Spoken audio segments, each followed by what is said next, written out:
It's the Bush League Mud Show. It's the Bush League Mud Show. Let's go. Are you ready? Make some noise! Hey, yo, what is going on? Is another edition of the Bush League Mud Show Wrestling Podcast. Slade? Oh, I thought I was future endeavored. Oh. Sorry, I showed up. I thought I got this notice, but I'm PJ. It is August 7th, 2021. This is episode 16. Bringing it to you from the Dizzy Course studio here in the dungeon. Producer Nate on the ones and twos. What up, Nate?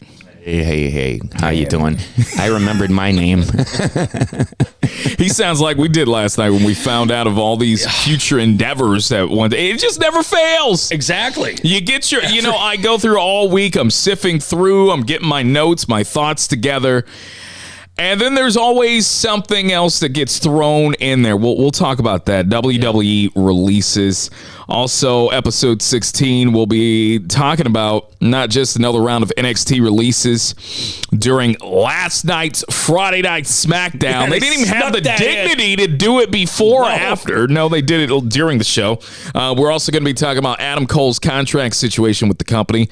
Ronda Rousey's silly ass tweet in regards to Bray Wyatt, AEW's their backlash from the Max Caster Dark promo. That didn't really seem to be an issue until it actually got played like 6 days later. Yeah. And more. So, yeah, Bush League Mud Show. Find us wherever you listen to your favorite podcasts. Also, social media at Bush League MS Pod. Through all of that, another unfortunate loss in the professional wrestling industry. It just never. This is getting a little too frequent lately over the last several months. Yeah, I mean, we were just talking off air. It seems like almost every other show here the last 2 months, we have to start off with this, and it's kind of sad. Yeah, so earlier this week, someone who is best remembered as one half of one of the greatest tag teams ever, the Midnight Express, beautiful Bobby Eaton, just passing away at the age of 62. Now, you had talked about this, that there had been some reports out there that he wasn't doing very well. Now, all that I remember was about a month ago, he had fell, and he did have to be in the hospital. I didn't know how serious that was. Yeah. As of right now, no one knows really what it was or if the fall was related to his passing. But, yeah, one half of one of the greatest tag teams ever, the Midnight Express. If Jim Cornette was the straw that stirred the drink, then beautiful Bobby had to have been the ice that kept it cool, because he was the one predominant mainstay throughout the years. Because a lot of people don't know, beautiful Bobby was not an original member of the Midnight Express. This was actually a trio. Dennis Condrey was a part of that. And so when they finally made it a two-man tag team, they incorporated beautiful Bobby into it, and they were, of course, managed by Jim Cornette. They wrestled in various promotions, NWA being predominant. Yes. They got together around Mid-South and with Bill Watts. Bill Watts put them together, from what I understand. Yeah, so 17 years old, he broke into the business, and he started off in the Memphis area and was trained by Tomo Yamamoto, which I did not know until I didn't either. Yeah, that he was with Tojo. But yes, Tojo was one of his main trainers, and 17 years old. Now, it was Eaton's sister that confirmed her brother's death on Facebook earlier this week. As we mentioned before, the cause of the death is unknown as we record right now. She said, quote, "I never wanted to have to post this, but my little brother, beautiful Bobby Eaton, passed away last night. When I find out all the details, I will post them. Bobby was the kindest, loving person you would ever meet. I loved him so much and going to miss him soon." When you talk about professional wrestling, I'll throw this out there as well. It was also reported that it was Eaton's daughter, Taryn, that had found him passed out or passed away. Yeah. And this is about a month after his wife. Oh, that's right. Had just passed away. Yeah, right. So you got to imagine her daughter can't be in the best place right now. But yeah, numerous wrestlers and wrestling promotions industry-wide throughout the week sharing tributes to Eaton on the news of his passing. Everyone from Steven Regal, who he had worked with later on in the years, all the promotions. Samoa Joe put out some, Triple H put out some stuff. You had so many people, especially around the certain age range, who grew up and remembered the impact of the Midnight Express. And so with Bobby Eaton, when you watch shoot interviews or you look at wrestling news and you hear people talk, there are very few people that I can say over the years you never heard a bad thing about. No. Kane being one of them. Yeah. Undertaker is another guy. I've never heard anyone ever say anything bad about The Undertaker. And I could continue to throw more and more names out there. But the most consistent nice guy label, Mick Foley as well. Yes. Mick Foley's always considered to be one of the nice guys, but beautiful Bobby Eaton was always considered a nice guy. This is a guy who on road trips would bring extra gear with the mindset that someone might leave their shit at home and, show must go on. He would bring socks. He'd bring whatever to kind of hold people over. I mean, I've never heard of. No, I haven't. I mean, that's with all the tributes coming out too. Like you said, I know Arn Anderson too said, he was the nicest man ever.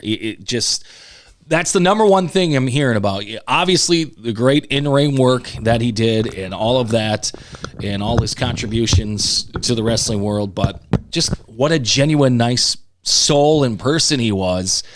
And, it's sad that he's no longer with us.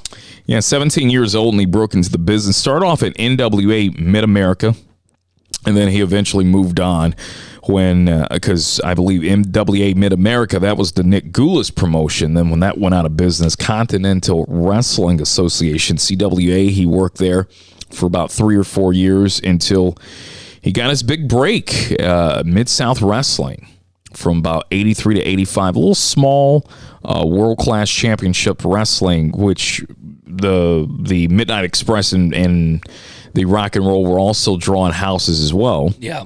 So that went on for a couple of years under the promotion of Bill Watts, and then they finally was able to hit the national TV stage with Jim Crockett Promotions.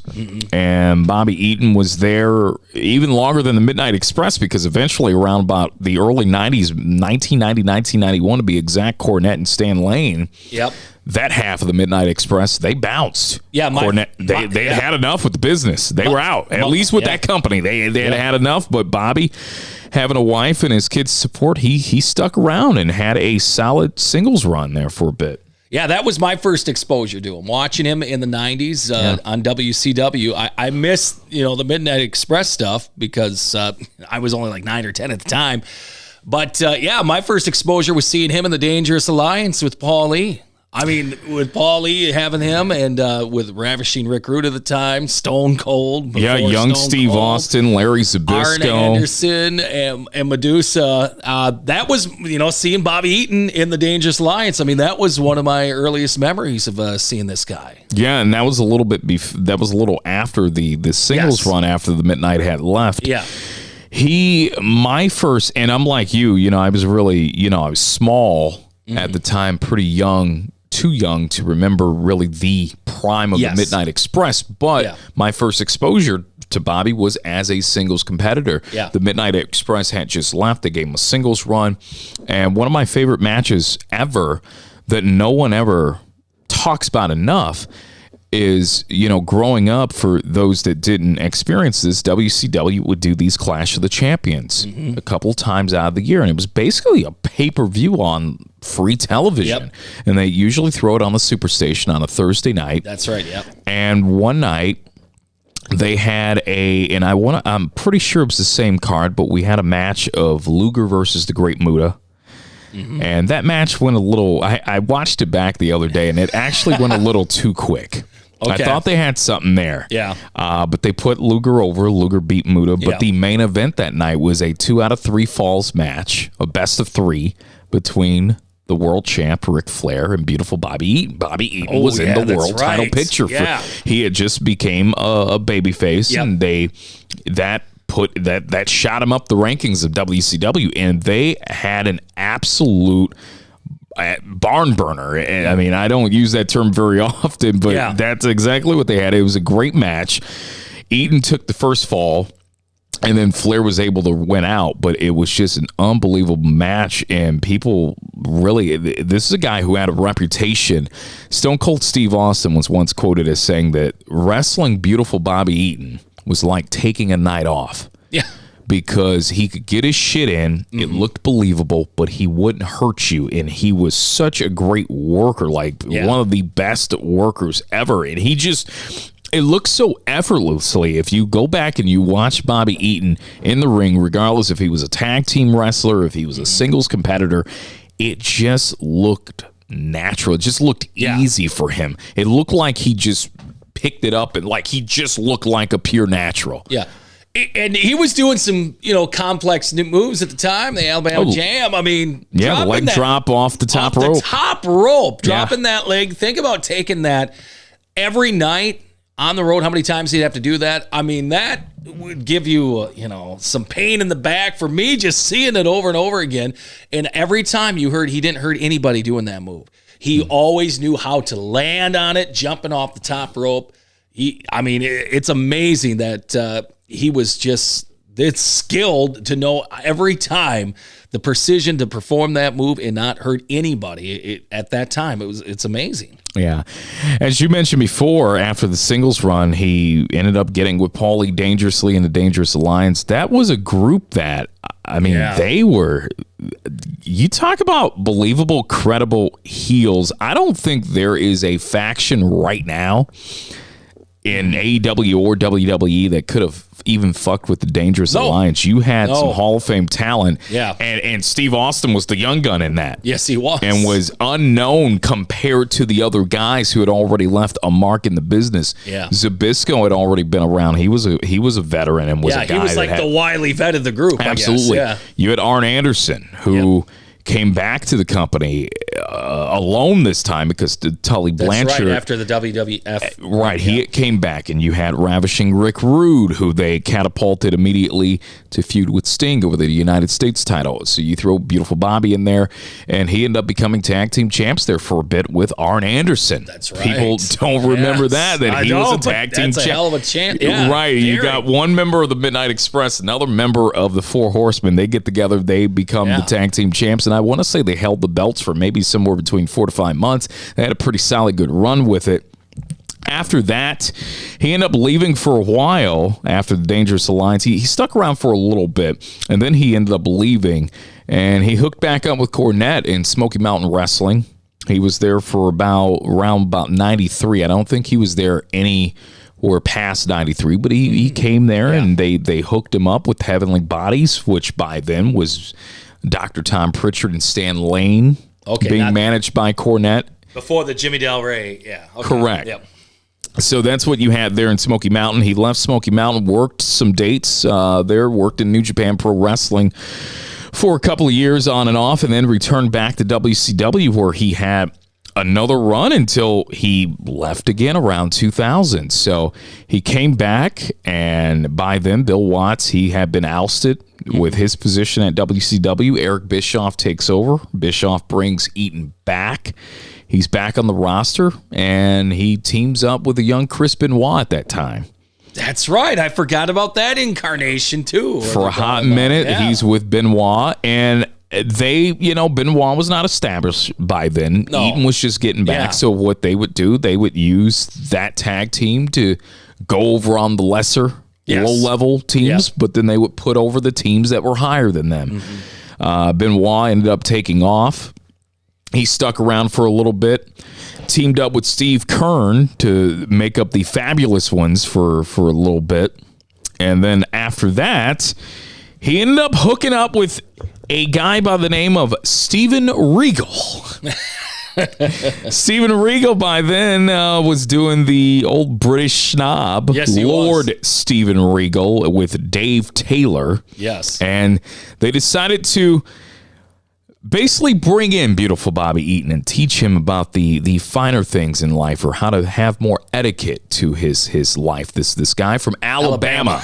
Yeah, We're that's gonna right. Yeah. teach him how to be a real gent. So beautiful Bobby Eaton became the Earl of Eaton, Earl Robert Eaton, and he came out a part of the Blue Bloods faction. This shit actually got over with me as a kid. Yeah, I didn't understand. Yeah. I didn't understand it, but honestly, I was so intrigued by it because I already knew that Dave Taylor and Steve Regal were pure British, like, dudes. Exactly. You truthfully, yes, it was a snobbish gimmick, but you didn't want to fuck with these dudes. No. And you had this Alabama, this country twangy backwoods guy, and and I thought it was great stuff. They shot vignettes of them going around Hollywood and going around certain parts of the country, and they were shooting these vignettes, and they were trying to teach Eaton about the finer things and teaching him how to basically be British. And then eventually they turned on him. They kicked him out. But it was seriously a storyline that it was one of my guilty pleasures of the 90s,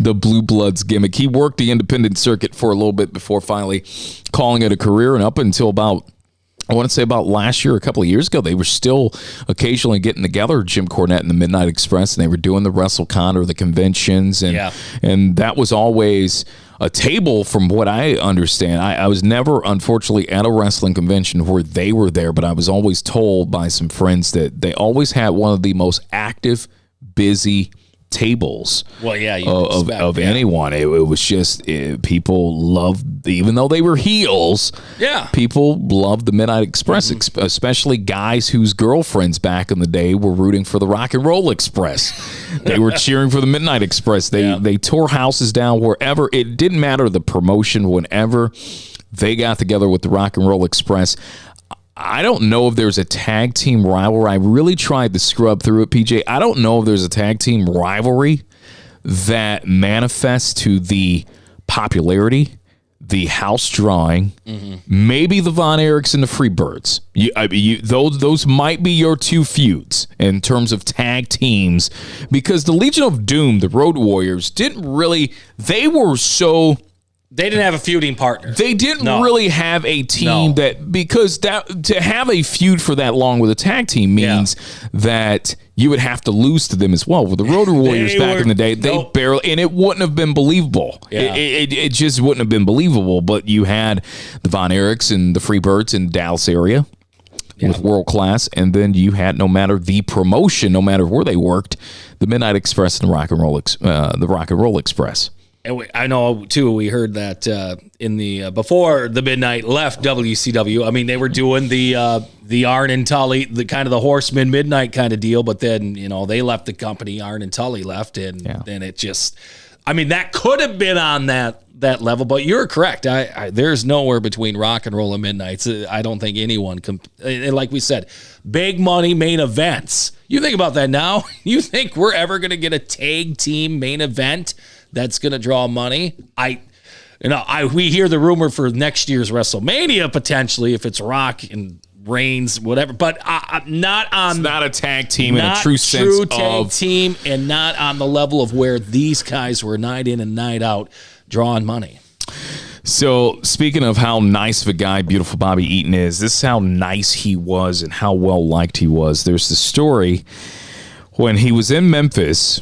He met his wife, Donna, who is the daughter of Bill Dundee, who was the booker, the promoter in Memphis. Yes. And the story's always told, Bill Dundee, as a lot of old school stoic promoters back in the day, had the rule that you don't date one of the boys. Nope. If I have a daughter, she ain't dating one of the boys. Yep. Well, Donna went through the forbidden door of doing just that. And kept it the secret for the longest time. Bill Dundee finally finds out that she's dating one of the boys. So he wants to know. He's pissed. He's absolutely livid. And he says, well, who is it? I want to know who it is.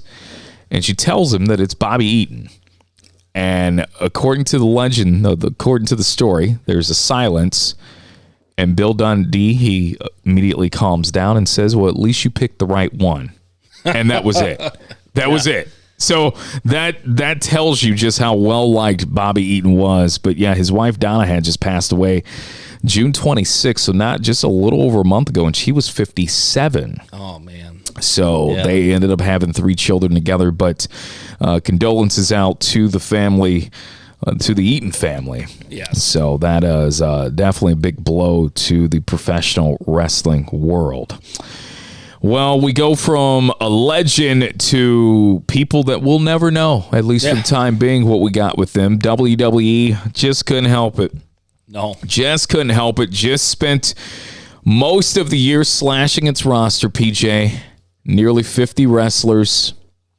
Not just workers, but behind the scenes people as well at WWE. This started day after WrestleMania, back in April.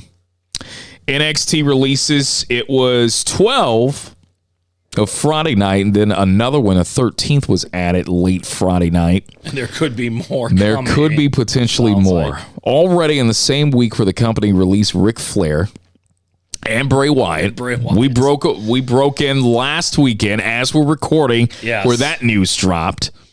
Ric Flair, we'll get on him in a second. Yeah. So out of these 13 releases, they're all NXT related.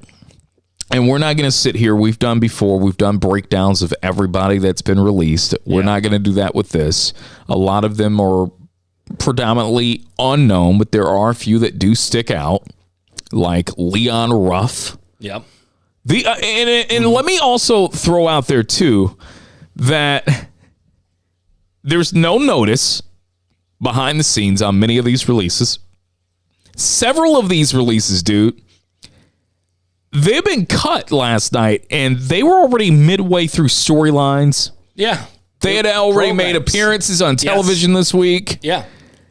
And then they get let go. Usually how it used to be was that when you knew you were going to release someone, you keep them off TV, or you just wouldn't put them in a storyline if you figured they wouldn't, It just doesn't. So, for example, one of the names on this list, Tyler Rust, was a part of the NXT releases. He was just on TV Wednesday. Yes, he was. He was just put with the Diamond Mine stable. Yeah. They just they brought him out, repackaged him, whatever, and then boom. No. We formed the Diamond Mine in June. Tyler Rust, he gets put with that. Bobby Fish was also a part of those releases. Bobby Fish, he was also on television. He had just lost a match to former Undisputed Era stablemate Roderick Strong in the same episode. Yeah, that one kind of goes into the Vince thinking of things, where of the tag team, of course, him and O'Reilly came in as the tag team for Undisputed Era, and obviously they see more in O'Reilly, so Fish, they, I guess, decided to say bye to, which, again, to me makes no sense. Well, but maybe there's a reason why. We'll jump on that here in a little bit. Mercedes Martinez. That one, too. Who had just not too long ago had been with Raquel Gonzalez. They they had what I thought was a solid match. Mercedes Martinez was a part of Retribution. They forced her into that. And she said, "This shit sucks. I want out. I want back at NXT." Yep. And they obliged. They took her out, and not too long after, apparently it ended up maybe being a death sentence, as if. Yeah, you're not doing the job, pal. So we gotta move on. The most Leon Ruff also. Yep. Leon Ruff was recently one of the last North American NXT champs. Correct. He had that good angle working with Damian Priest and Swerve Scott and all that. It was I don't know. I mean, it looked like they had plans for the guy, and here we are. 4 months later, nothing. Don't be so naive. You knew as soon as they took the NXT North American title off Leon Ruff, there was going to be nothing for him. There was going to be nothing, sir. Well, you could still keep him around on your roster for another. Keeps getting jumped by Swerve Scott. Exactly. I was like, how many more weeks are we going to have? Like, they took him out. Like, that's it. The most shocking of them all is the guy who had just recently held the NXT North American Championship and had been called up a few weeks ago to work a dark match. Yeah. A tryout in front of the boss, Bronson Reed. This makes no sense. This is it. You had him in the title picture, a couple weeks ago. You had him going with Adam Cole. Now, obviously, we're going to talk about that situation, but you thought, this is where the great divide is in the company. Levesque thought Levesque thought he was at least that high on the roster, where the guys in the office at Stanford don't think he's that high on the roster. Yeah. With Bronson Reed, he had just dropped the North America Championship. He dropped at the Isaiah Swerve Scott.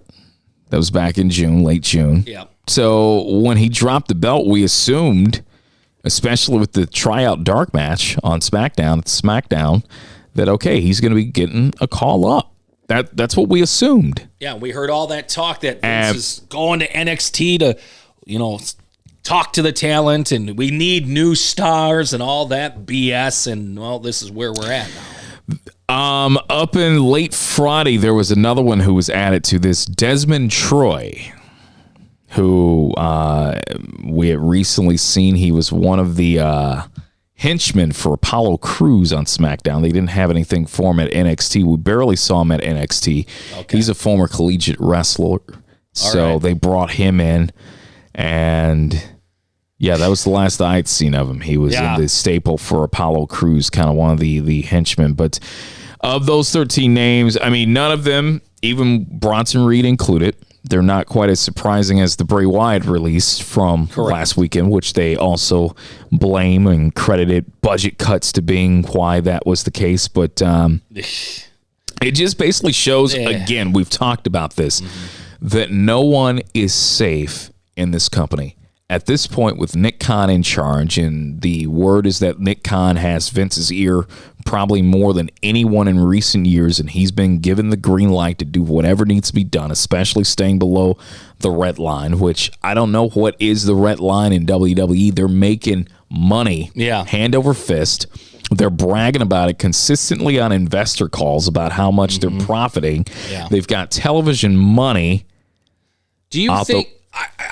on the drive over here, I was just thinking, do you think Khan is trying to rework the contract structures? Is that why he's blowing all these guys? Now, these guys aren't making top money, but is he trying to readjust contracts? That will be a way to do it. If that's your strategy. That's the only thing I can think of what the hell's going on here, because we've talked about the sale thing and everything else, but is he just trying to readjust how they're giving contracts out? Because everyone was getting all the 5-year contracts to stay so they wouldn't go to AEW. So then guys were probably making more than they wanted to give out. So is he now trying to overcompensate for that and just blow people out and try to fix their future contract structures? That's the only thing I can think of what's going on now. He is treating it like a NFL general manager right now. Yeah, that's the only thing it's definitely being treated like a front office type of situation in the major sports leagues. Now, the major changes for WWE, the NXT brand, are reportedly in the works. So there might be a reason why these cuts came. There's major changes that are expected. There's been a lot of talk reportedly about significant changes planned for the show, including a new logo, new lighting, a new look, a different format to the weekly television show, and a focus on the younger talent. It was noticed that the planned changes appear to be related to the cuts. Now, you look at this list, you got a lot of people with a lot of experience. Well, some people with a lot of experience. Bronson Reed's been around on the indie circuit for a while. Yeah. Mercedes Martinez, she's been in the game about 15 plus years. Bobby Fish, you hear the stories. Bobby Fish looks phenomenal. Yes. But people talk about Bobby Fish being in OVW back in the early 2000s, So, apparently Bobby Fish is one of those guys. He's been around for so long. No one really knows exactly how old he is. But this apparently seems to be a youth movement, maybe, in a way. I say that what NXT needs to do is just go back to being the developmental brand for the company like it should have been. Yeah. The biggest issue is extending it an hour and giving it a national TV slot. Yeah. Worst thing. Yeah. Nobody, unfortunately, cares about NXT anymore. Not very many. No. And you see that in the ratings every week. They're averaging somewhere between 550 and 600,000. You can say what you want about AEW. AEW is at least capitalized on the fact that now they're the only show in town on Wednesday nights. They're consistently, at least for the last month, have been drawn at least 1 million. Yep. It's nothing really to go home about and just, jostle your balls to so much anymore these days. But in today's age, where we talked on the last episode, you got to compete with so much. Mm-hmm. If that's the norm, then AEW apparently is doing something right compared to WWE, because WWE, they now have their own, they're the only show in town on a Tuesday. Yeah. There's really not much difference between a Tuesday and a Wednesday night in terms of television viewing. Your numbers are staying the same. If not, they're going lower. At least AEW can say, we've ascended in that department for the majority since we've been alone on Wednesday nights. Mm-hmm. So NXT, when it was just a 1-hour show on the streaming network, whether on the WWE network, it was a 1-hour show, and you had so much talent. This is the time that Triple H became a babyface with all the indie internet wrestling fans, all the indie wrestling fans, because he was signing up all their top talent, and he was utilizing them. Mm-hmm. Yeah. And then they start getting called up to the main roster, and then it's time to replenish. But then we replenish. Vince gets his hands on the product a little bit more, apparently. I would just love to be the fly on the wall now. During the conversations between him and I don't even know if they're even conversations. I think they're just boardroom meetings. I think Vince and Nick are really the ones who are sitting at the head of the table, and everyone else is just sitting around, just kind of listening. You can throw your ideas out there. Yeah. Because you can tell the way that Triple H has been booking the show, none of these people, I wouldn't say none, but he was blindsided. Half that damn list would still be there because they were just in programs last week. Triple H is an old school kind of a guy where he's like, I would think that, okay, if you're going to take my talent or you're going to do something with them, give me a little bit of a heads up, so then that way we can make the TV product look a little bit better. I mean, if we're going to have to write somebody off or something like that, let me know what you guys are doing. Obviously, they're not. They're just blowing these decisions by. We've heard about how pissed he was when they let Samoa Joe go. Now he got him back. I wonder if his name was up for debate again with these last rounds of cuts again. But I mean, it just amazes me how they are just they're shitting on Triple H. It seems like he really can't do anything about it. One of the best things, at least of these WWE NXT releases, one thing they got going for them is that they're under the NXT contract. So instead of the main roster 90-day out non-compete clause, they have the 30-day non-compete clause associated with their releases. So that means that their stuff will be ending about as early as September 5th. Well, I'll tell you what, that New York AEW show is going to be pretty loaded. So it's mid-September. There's that another person who was released. We've already talked about Bray Wyatt last week, and at the time we didn't really know much detail on why. But according to the sources, it was budgetary reasons. Although the merchandising partners with WWE, they were thrown off by it because they were wondering, what the hell are you doing? This guy sells merch. Yep. If you're talking about it was financial reasons, this guy brings in money. Yes. So even their merchandising partners are very dumbfounded and scratching their head about the release of Bray Wyatt, because they're like, okay, this is a guy who through it all continues to sell and continues to enamor the audience. And that used to be one of Vince's golden rules. If you're selling merch, we're not touching your character. We're not switching you heel or babyface. We're going to keep you prominent on TV. At the house shows, you're going to be in the big main events. You're pushing merch. We're going to push you. And yeah, I could see where they're like, what the hell are you doing? We were just selling those weird ass championship belts 2 years ago, selling out of them, and they were going for like $1,200 a piece. Yeah, they start off around $300-400, and then we started to see they were getting up to like there. $1,000 and up. It was nuts. It was nuts, and they were selling out of those. I remember when they had the mystery box of the Funhouse, the Firefly Funhouse box. Like after his first couple episodes, they decided, we'll put that up, limited edition, 500. They sold out of them within minutes. I mean, the guy was getting the merch pushed, which usually is you're good, but not anymore. Yeah. Well, and what do you do with a guy after you've burned him alive? Well, you killed him twice, or like 3 or 4 times now. And I've said it, the gimmick was over for me once they immediately hot-shotted him and they did the Hell in a Cell match with Seth Rollins. I will come back. Because he couldn't lose. How many times did we resurrect Undertaker and kill him off? So, I mean, we've been through the process, and we kept bringing him back because we loved him. We never burned Undertaker alive, really. We buried him alive. We've buried him a couple times. He rose to the heavens on the structure at Royal Rumble. I remember that. So, I mean, I understand, but when you can sometimes remove the reality. But Mark Calloway, the Undertaker, was a guy that actually had Vince's ear. Correct. This was a Vince creation. Yes. From day one. Yeah. How much of Bray Wyatt, you got to remember, Bray Wyatt was more of a Triple H NXT. Yes, he was. FCW creation. Yes. After the Husky Harris gimmick. Yeah, then he did. They repackage him. They make him Bray Wyatt. That was not a Vince McMahon gimmick. But it was still kind of a Vince idea because it was kind of loosely based off of Waylon Mercy. So I mean, it was kind of, they had, now it's not on the level of Taker. But not saying that, but it still was in the brain trust.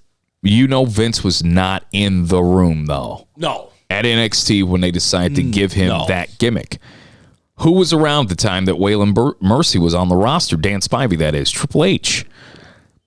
Yeah. But that's the thing, though. He had the gimmick when he was already up on the main roster. Mm-hmm. When he was floundering around with the Husky Harris stuff and all that. So, that's what I'm trying to figure out.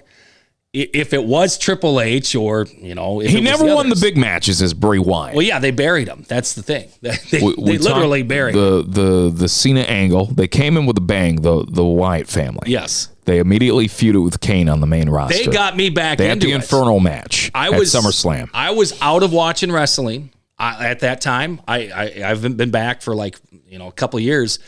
And all of a sudden I saw, who the hell are these guys? And I saw the Monday night, the thing with Kane. And I'm like, shit, I like this group. This is pretty awesome. And yeah, the Wyatt family, they brought me back in. So, I mean, the creative was there. They didn't want to run with it. Yeah, you do so much. You burn a guy. He's constantly losing. He loses to Goldberg. And again, that was when they hot shot the gimmick, they immediately put him at Hell in a Cell against Seth Rollins in a really awful match because the lighting and the cage, it was just so hard to watch. Mm-hmm. And then he wins the title because he couldn't lose. And then it's like, okay, now what? Like, how do we get the belt off of him? Well, you bring in Goldberg because you have this plan for this spear versus spear Mania match between Goldberg and Reigns. Yeah. It was just too soon. So you have Goldberg go over, and by then the Fiend was completely over with. It was completely over with for me. Yeah. And I said, here we go.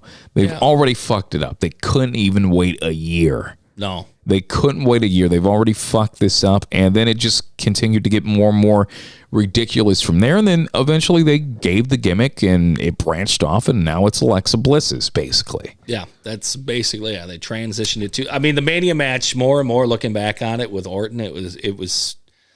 I guess he must have known the writing was on the wall. Then Bray, I think he came out, did the entrance, but that match, the ending, none of it made any sense. It really didn't. So I'm guessing he might have known that, they're not listening to my ideas.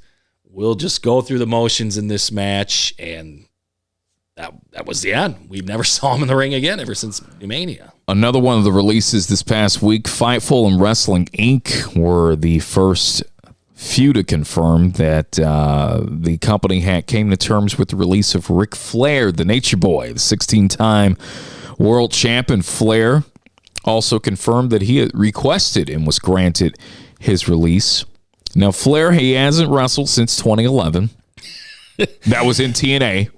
Not for the company. The company, it would have been the Shawn Michaels retirement match, which would have been around 08. Back in the ring, but you never know with Rick. I'm sure he's got his trunks ready. Also, Jay's bestie, because didn't he like you on Twitter or something? It was a Bray Wyatt tweet from last weekend. Yeah. So, hey, he's your bestie. So it's been 10 years since he last wrestled. And he had been used predominantly various on-screen roles with the company since rejoining back in 2012. We last saw Rick. He was involved in the storyline, the Lacey Evans, Charlotte Flair back in January and February, but the storyline ended up being dropped when Evans became pregnant and was removed from television. It's Rick's child. So storyline tells me. They had in storyline that Charlotte sent him home. She didn't want him around anymore. She was embarrassed and ashamed of what he had put her through. Which we've rehashed that storyline now for like the third time since Charlotte's been on the main roster. Rick ended up commenting on the storyline back in May, saying that he didn't like it one bit. Yeah. But that no matter how much of a fuss he put up, he couldn't win the argument with Vince McMahon. And that just seems to be a common thing. We hear about the Hurt Business breaking them up right before Mania. MVP and Bobby are telling Vince, not now. This is just bad timing. And according to the stories, the more they kept bringing it up to Vince and pleading with him not to break them up, he was even more defiant. Yes, that's on his stance. Yeah, with breaking them up. That seems to be a popular sentiment, especially I've heard that in the past when Paul Heyman brings up guys that he really wants to push or ideas like that. And the more adamant you are pushing for it, it kind of backfires and Vince says, okay, well, he's gone. Now, according to Dave Meltzer of the Wrestling Observer newsletter, Flair had also gotten some heat with the company. He had once gotten in trouble for some comments that he had made on Finn Balor on one of his podcasts.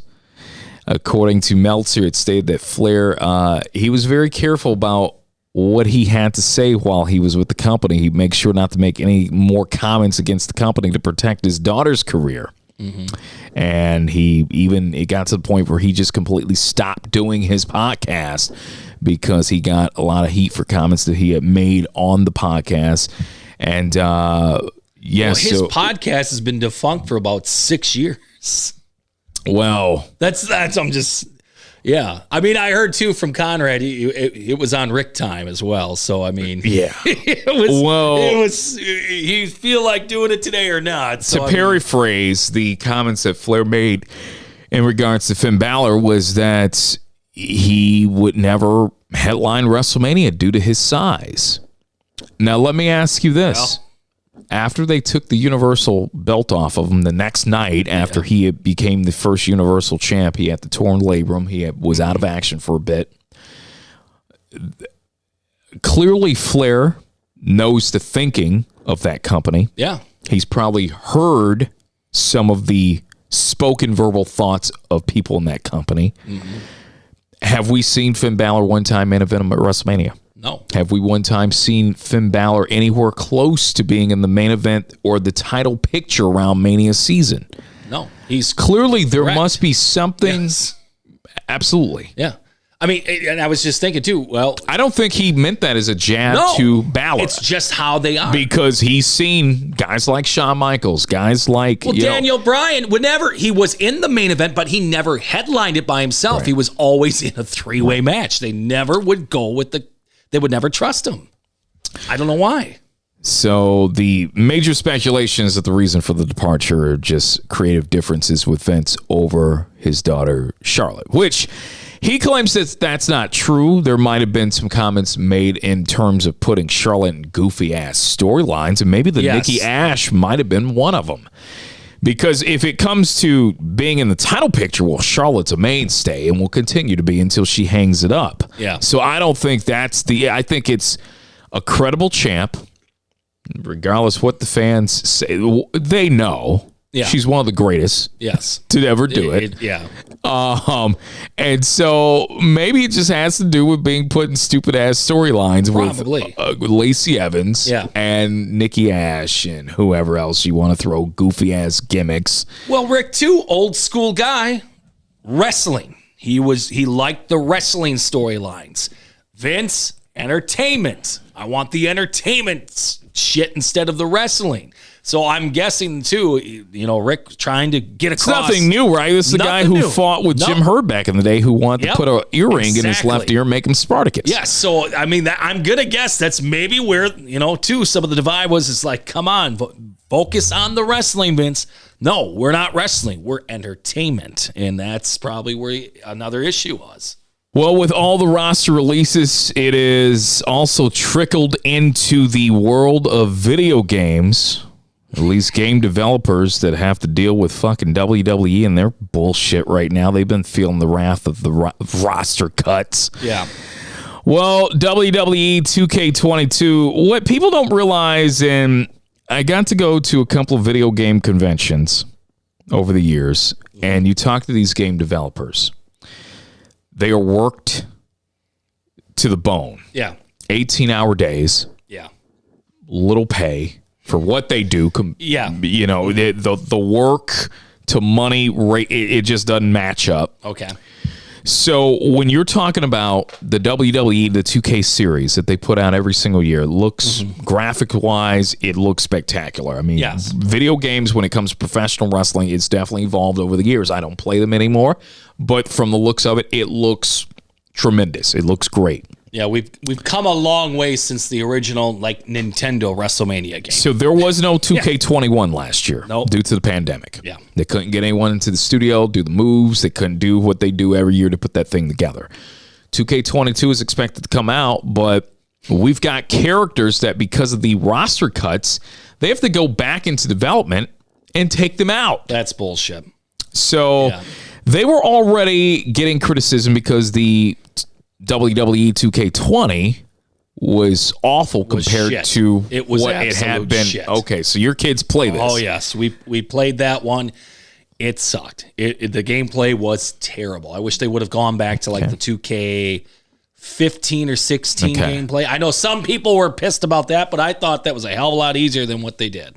Well, a lot of people felt that 20 was practically unplayable. Yeah. It was a big part of the reason on top of the pandemic why 2K, they skipped the year, and they instead released a WWE 2K Battlegrounds game. Which was shit. We did not get played in my house, but I could just tell you from the reviews and everything, it was just like, what the hell? This rip-off Mortal Kombat Street Fighter piece of shit. No. So it was terrible. Yeah, fans are hoping it won't be as messy, but with all the roster talents leaving it now this is, and it sucks too for the developers because they have no control over that. Yeah.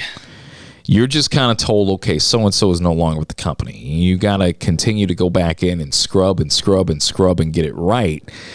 So with the company losing a bunch of talent, it affects them big time because not just they get removed from the game, but it extends development. Yes. You got to go back in just because you take someone out. Now you've got to cover up blank spots. Yeah, so exactly. Development and video games, they're put on these strict timelines of when they have to have them done by. Well, they've been promoting it. I mean, with the last pay-per-view, I think it was the headline sponsor of 2K22. And most of these games take a little over a year to finally develop it. And if they're shooting for a particular release date, it really puts Visual Concepts, who's the developer of the 2K series for WWE, really puts them on a thin line right now to make sure to get this thing done. And what I don't understand, too, with the roster, they've had... the classic guys you can always bring back on the rosters and whatnot, loaded in the game. You can unlock them and all. Why the hell don't they just leave? I know it's a pride thing for WWE, but leave the damn people that are already scheduled to be in the damn game. You could do that. You see it with Madden too, though. When you have roster cuts or something, some guy gets cut or whatever, you can update it. You can update the pack. You can download the pack. update it, gameplay it that way. Leave these people in the damn game. If somebody is really hard off trying to get them off the game or they don't want to play with them, get the updated pack. Update, download that. There you go. You're set to go. I don't know why WWE now, because of their bullshit cuts, is coming down on the video game, which will make them money with some of these characters in it. Here's where AEW can come in and capitalize, because if I'm Visual Concepts, I will be concerned about this. AEW, the last episode we talked about Kenny Omega. He's saying right now development's a little slower than what they were hoping for, but they are hoping to get this thing released sometime, hopefully late this year or sometime next year. Yeah. They're signing up people left and right, familiar faces to today's generation of wrestling fans. Yep. Merchandising-wise, you get the and with the video games, the likeness, the images of other. They got a video game coming out too. And if I'm Visual Concepts and I'm looking at WWE and I'm saying, all right, you continuously losing more talent. Some of the good ones, at least, they're going down to Jacksonville. They're going with Tony Khan. This is a competition. This is something that AEW, even though this would be new for them, they could come out roaring early with their video game, no matter what the quality of it is. And they own their own division.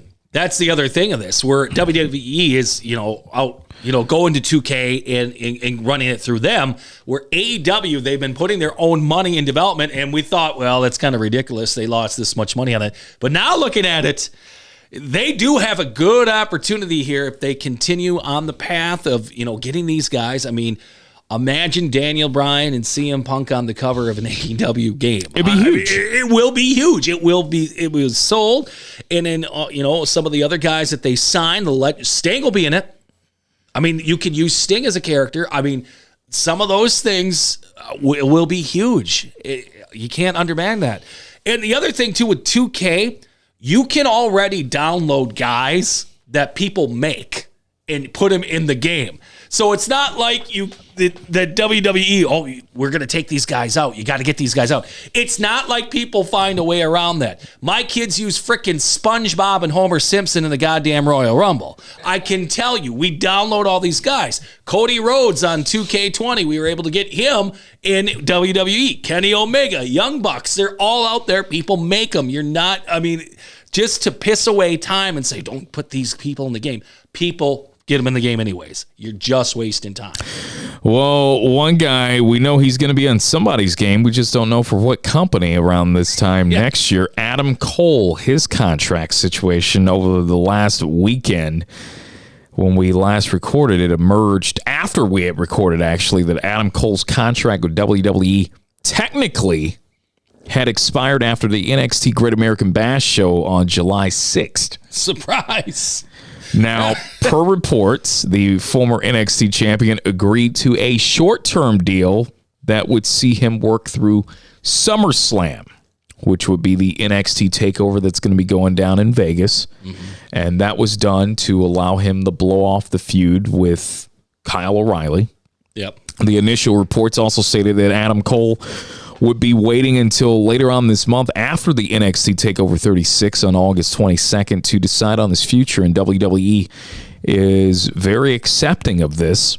And there were reports that also emerged that noted that Adam Cole had rejected multiple WWE offers earlier in the week, but Sean Ross Sapp, a reporter who's a reliable source in the game, says that that's bullshit, that he was not offered a long-term deal, but one was likely to come in the coming weeks. And then Fightful reported last night that Cole was backstage at SmackDown to have a, quote, high-level meeting with Vince McMahon himself.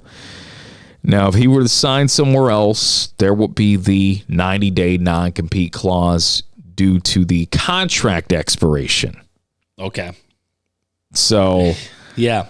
So let me get this straight. So if you're on the NXT roster and you get cut, you get 30 days.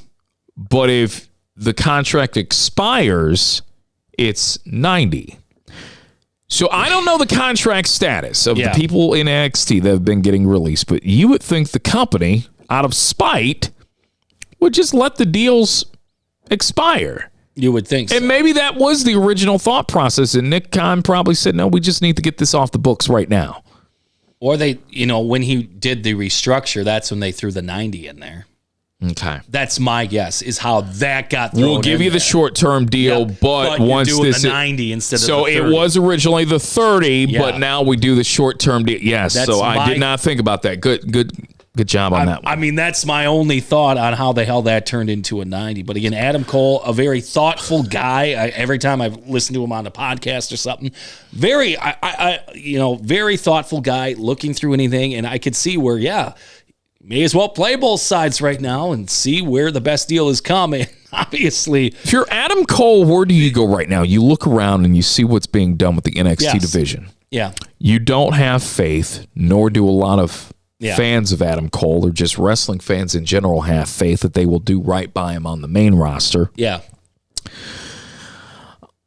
Throwing him in AEW, especially right now, knowing that Punk and Daniel Bryan are on the way, after you've already brought in Sting and a Christian and a Mark Henry and a Big Show and all these other familiar faces with bigger names, and bigger pedigree, bigger. And Omega, he was being in the Elite. I mean, he was part of the group. And I don't know if I necessarily want to see Adam Cole in AEW right now if he were to leave the company. That's the thing, yeah. So it is a contract that I would have to imagine, and it will be worth a try to try and get a creative control clause in there somewhere. Some type of creative control. Yep. Because we've heard it. The big Road Dogg has said it. Mm-hmm. They're talking about Ric Flair got heat for the comments that he made on a podcast about Finn Balor. And we just talked about that. Yes. Okay. Yes. He's clearly heard that kind of stuff around the building, because Road Dogg even said himself last year, everybody loves Adam Cole. Yes. Everyone agrees he should be a champion at the main level. Road Dogg is saying, if not for his small size, he would already be world champ. That right there tells you where the problem is. Where the issue is in how he would be booked at the main roster level. Correct. Yeah. It's bullshit. So to say that Ric Flair is getting heat for what he said about Finn Balor, but you've got Road Dogg basically spewing out what gets said around the building, around the facilities. Yeah. Whether it be NXT, they probably talked about it at NXT.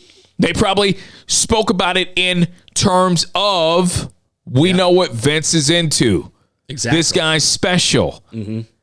If Vince would give him a chance, Vince would love him too. But we know we know the old man's way of thinking. Yeah. And then it's probably been brought up by Triple H or whoever from NXT in main roster meetings, the name of Adam Cole. Mm-hmm. And Vince has probably had some sideways shit to say. Probably. I mean, and if you look at Cole, through the whole company for the last 3 or 4 years, he's been the most steady performer. The matches he puts on, fantastic. Promos, great. Every time he's on TV, it's must-watch TV. But yet, you don't think he's main event competition or could be on your main level because he's not the size of Roman Reigns. And again, like we said, that's always been the issue, and it's stuck out more now with this. And I know the online community all wants Cole to go to AEW. But let's face it, he goes there. He just another guy. I don't know. It just seems, and I hate to say that because he's a special guy. He's a great in-ring worker. We love him, but we've got a lot of things going on there, and I don't think he would. I don't want to say stick out, but it's just lost in the shuffle kind of thing. We've seen diluted a little bit. Where I think if Vince could just frickin' stop the bullshit and just wake up, and who knows, he maybe just wants to stay down in NXT. But as we just talked about, they want to get younger. So obviously the next step would have to be pushing him up to the main roster. Maybe a part of those releases at NXT are, and eventually, if you're Tommaso Ciampa, if you're Johnny Gargano, I mean those are if you're guys who have been mainstays on that roster forever, okay, you're in between a rock and a hard place. Yeah, we don't trust the old man is going to do right by us if we get called up. Yes, we'd love to stay here, but the company is not going to want to pay those salaries for people who just want to stay at NXT forever either. No. So now there's going to be eventually, I don't think, especially with NXT, I don't think the cuts are done. No. By a long shot. No. Not by a long shot. You've got guys on. Samoa Joe's now back in WWE NXT. I don't know what the terms of his deal is, but for the Ciampas and the Garganos of the world, the guys that have been there for the longest time, the company's probably looking at it on the books and saying, all right, we got to do something with you. We can bring you up to the main roster. We're not going to continue to pay this salary for you to just be at developmental. Especially and that's the thing. I wonder how they structure their books. Is Performance Center athletes that they sign, is that considered NXT? Does that get thrown into NXT's payroll? And is that why, too, they're trying to blow more money out because they lump all that together because they're basically in the same building or whatever. So that's what I'm wondering, too, because the Performance Center, they've got at least 60, 70 people usually signed. So, I mean, they do have a massive amount of people besides the people that they say are on NXT. So I just, with all of that going on, the economics, that I don't know what they're going to do with this. Yeah. Well, a person who I hope for the time being stays as far away from WWE as possible, Gable Steveson. Oh, yes. Who had an absolute amazing comeback victory at the Tokyo Olympic Games. Well, what was wrestling legend and former Olympic gold medalist Kurt Angle, what was he thinking when he watched Gable Stevenson's stunning victory at the Olympics? Well, he said, quote, "I was thinking WWE," said Angle. Yep. He said, quote, "Vince McMahon is drooling right now." So Kurt Angle, and you called this. You said that WWE has definitely had their eyes on Gable Steveson. They've had it for a while. Kurt Angle seems to think the same thing. He said, quote, "I think this kid, I think he's going to continue to wrestle amateur for another 4 years, probably win another gold medal, and then I think eventually he will end up in the pro wrestling business or UFC or Bellator MMA.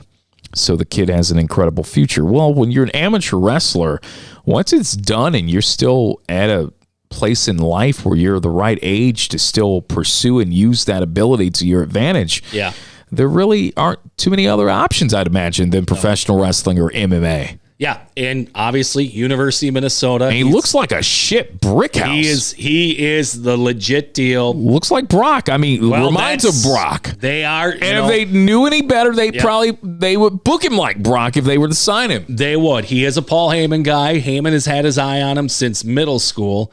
Obviously, University of Minnesota connection. Brock, he knows. Brock has watched him. You said through middle school. Yes, Heyman. So that must have been through Brock. Yes. Who Brock had already had his eye on. Okay. So they have had their So he is the chosen one, I guess you could say. Yes, he has been on the radar for years. Gable himself, too, has been on Twitter, and he has been putting out the WWE word now for like the last 8 months. He's been, ever since he won the national championship in college, he won there, and then he was like, WWE, should I go back to school? He's doing all that, going through the process. And now the other, thing. He looks older than 21, by the way. I know, man. And he is an animal. The other thing is now with the NCAA allowing athletes to now make some money, he could stay at school for a couple more years if he wants to. That was the difference that, Brock obviously was at the end of the line, but we heard the whole deal where when Brock was basically a senior, he had a contract, but they just couldn't, tell the NCAA about that. Back when he was going to school, they were helping him out a little bit there. But I am surprised that I guess they haven't locked him up yet. You think this family, the Steveson family, are big wrestling fans? Not necessarily professional, but for amateur wrestling. Looking at his bio, said that he started basically wrestling as soon as he could walk. Literally, because he had two older brothers that, and I guess his mom, huge amateur wrestling fan. His middle name is Dan.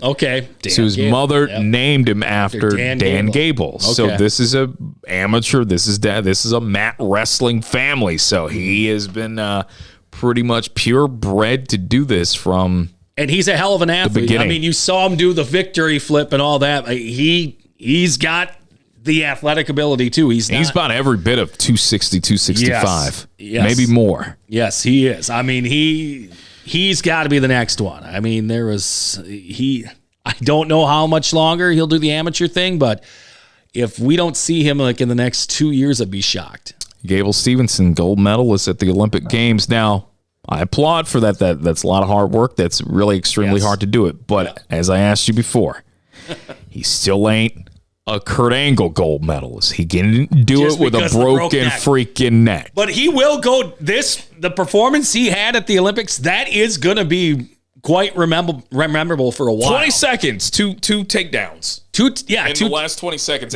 coming from behind. Yeah, and he got the last one at 0.6.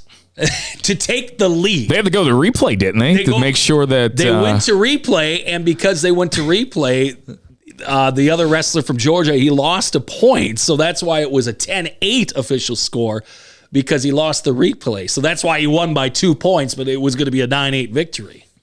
John Cena has been expressing concerns over WWE's future with aging stars. Cena believes that the company has to stop relying on aging part-timers like himself.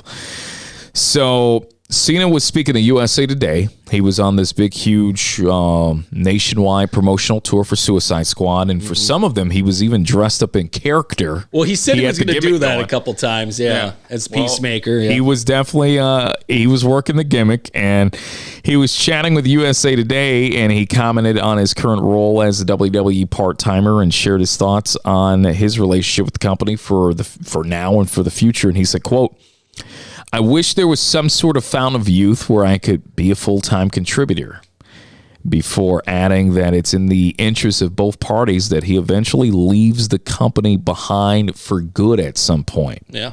He said, quote, "The longer they continue to bet on an aging prospect, that makes WWE's future a little bit less stable."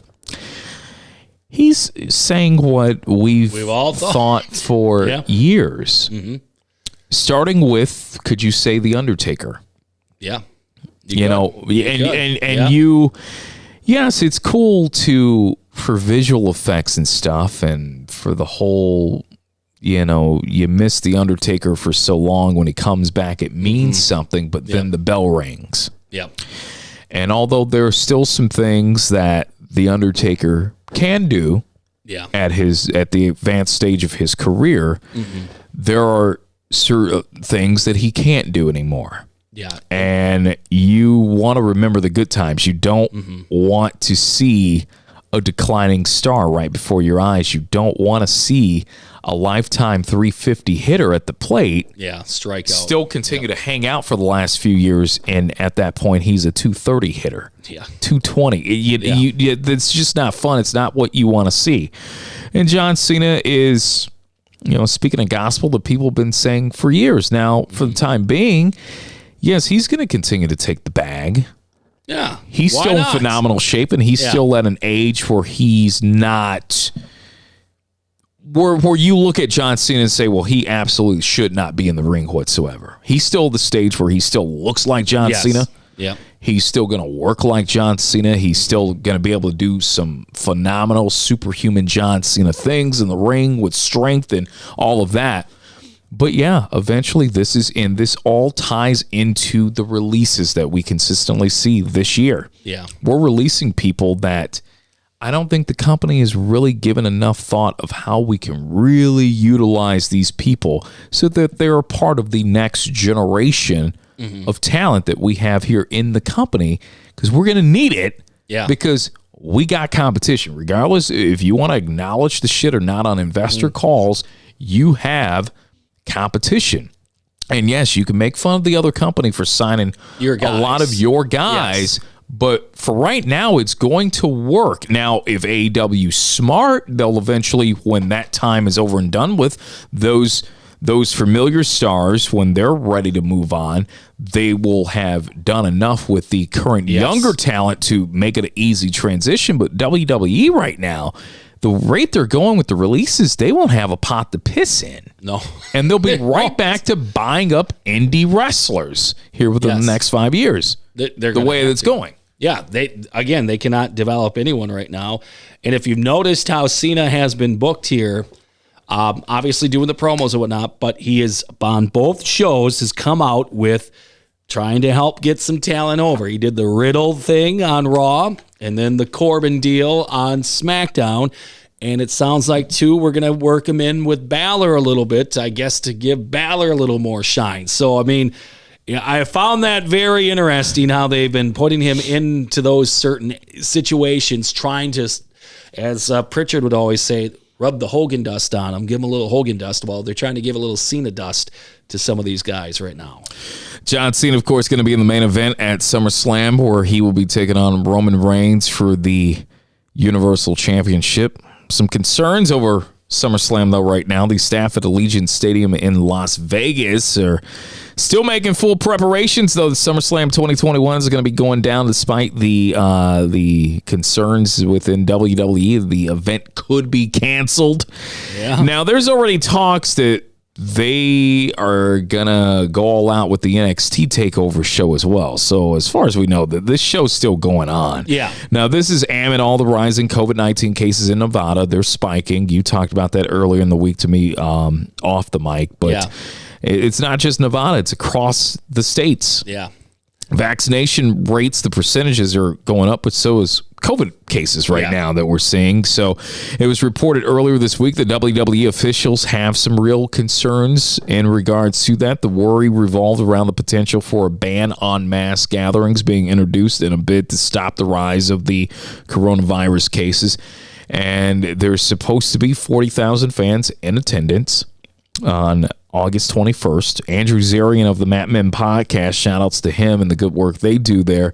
He's now reporting that a source at the Allegiant Stadium has told him that, in fact, while the staff have heard the rumors, nothing internally has even been discussed about SummerSlam not going down at the Vegas venue. Source is also quoted as saying that, quote, as of today, this was on Thursday, the event is happening and we are prepping for it as we speak. Mm-hmm. Fans in attendance at SummerSlam, though, they will be, however, required to wear a face mask. That's in accordance with the recent mandate that was passed down regarding large public gatherings in the U.S.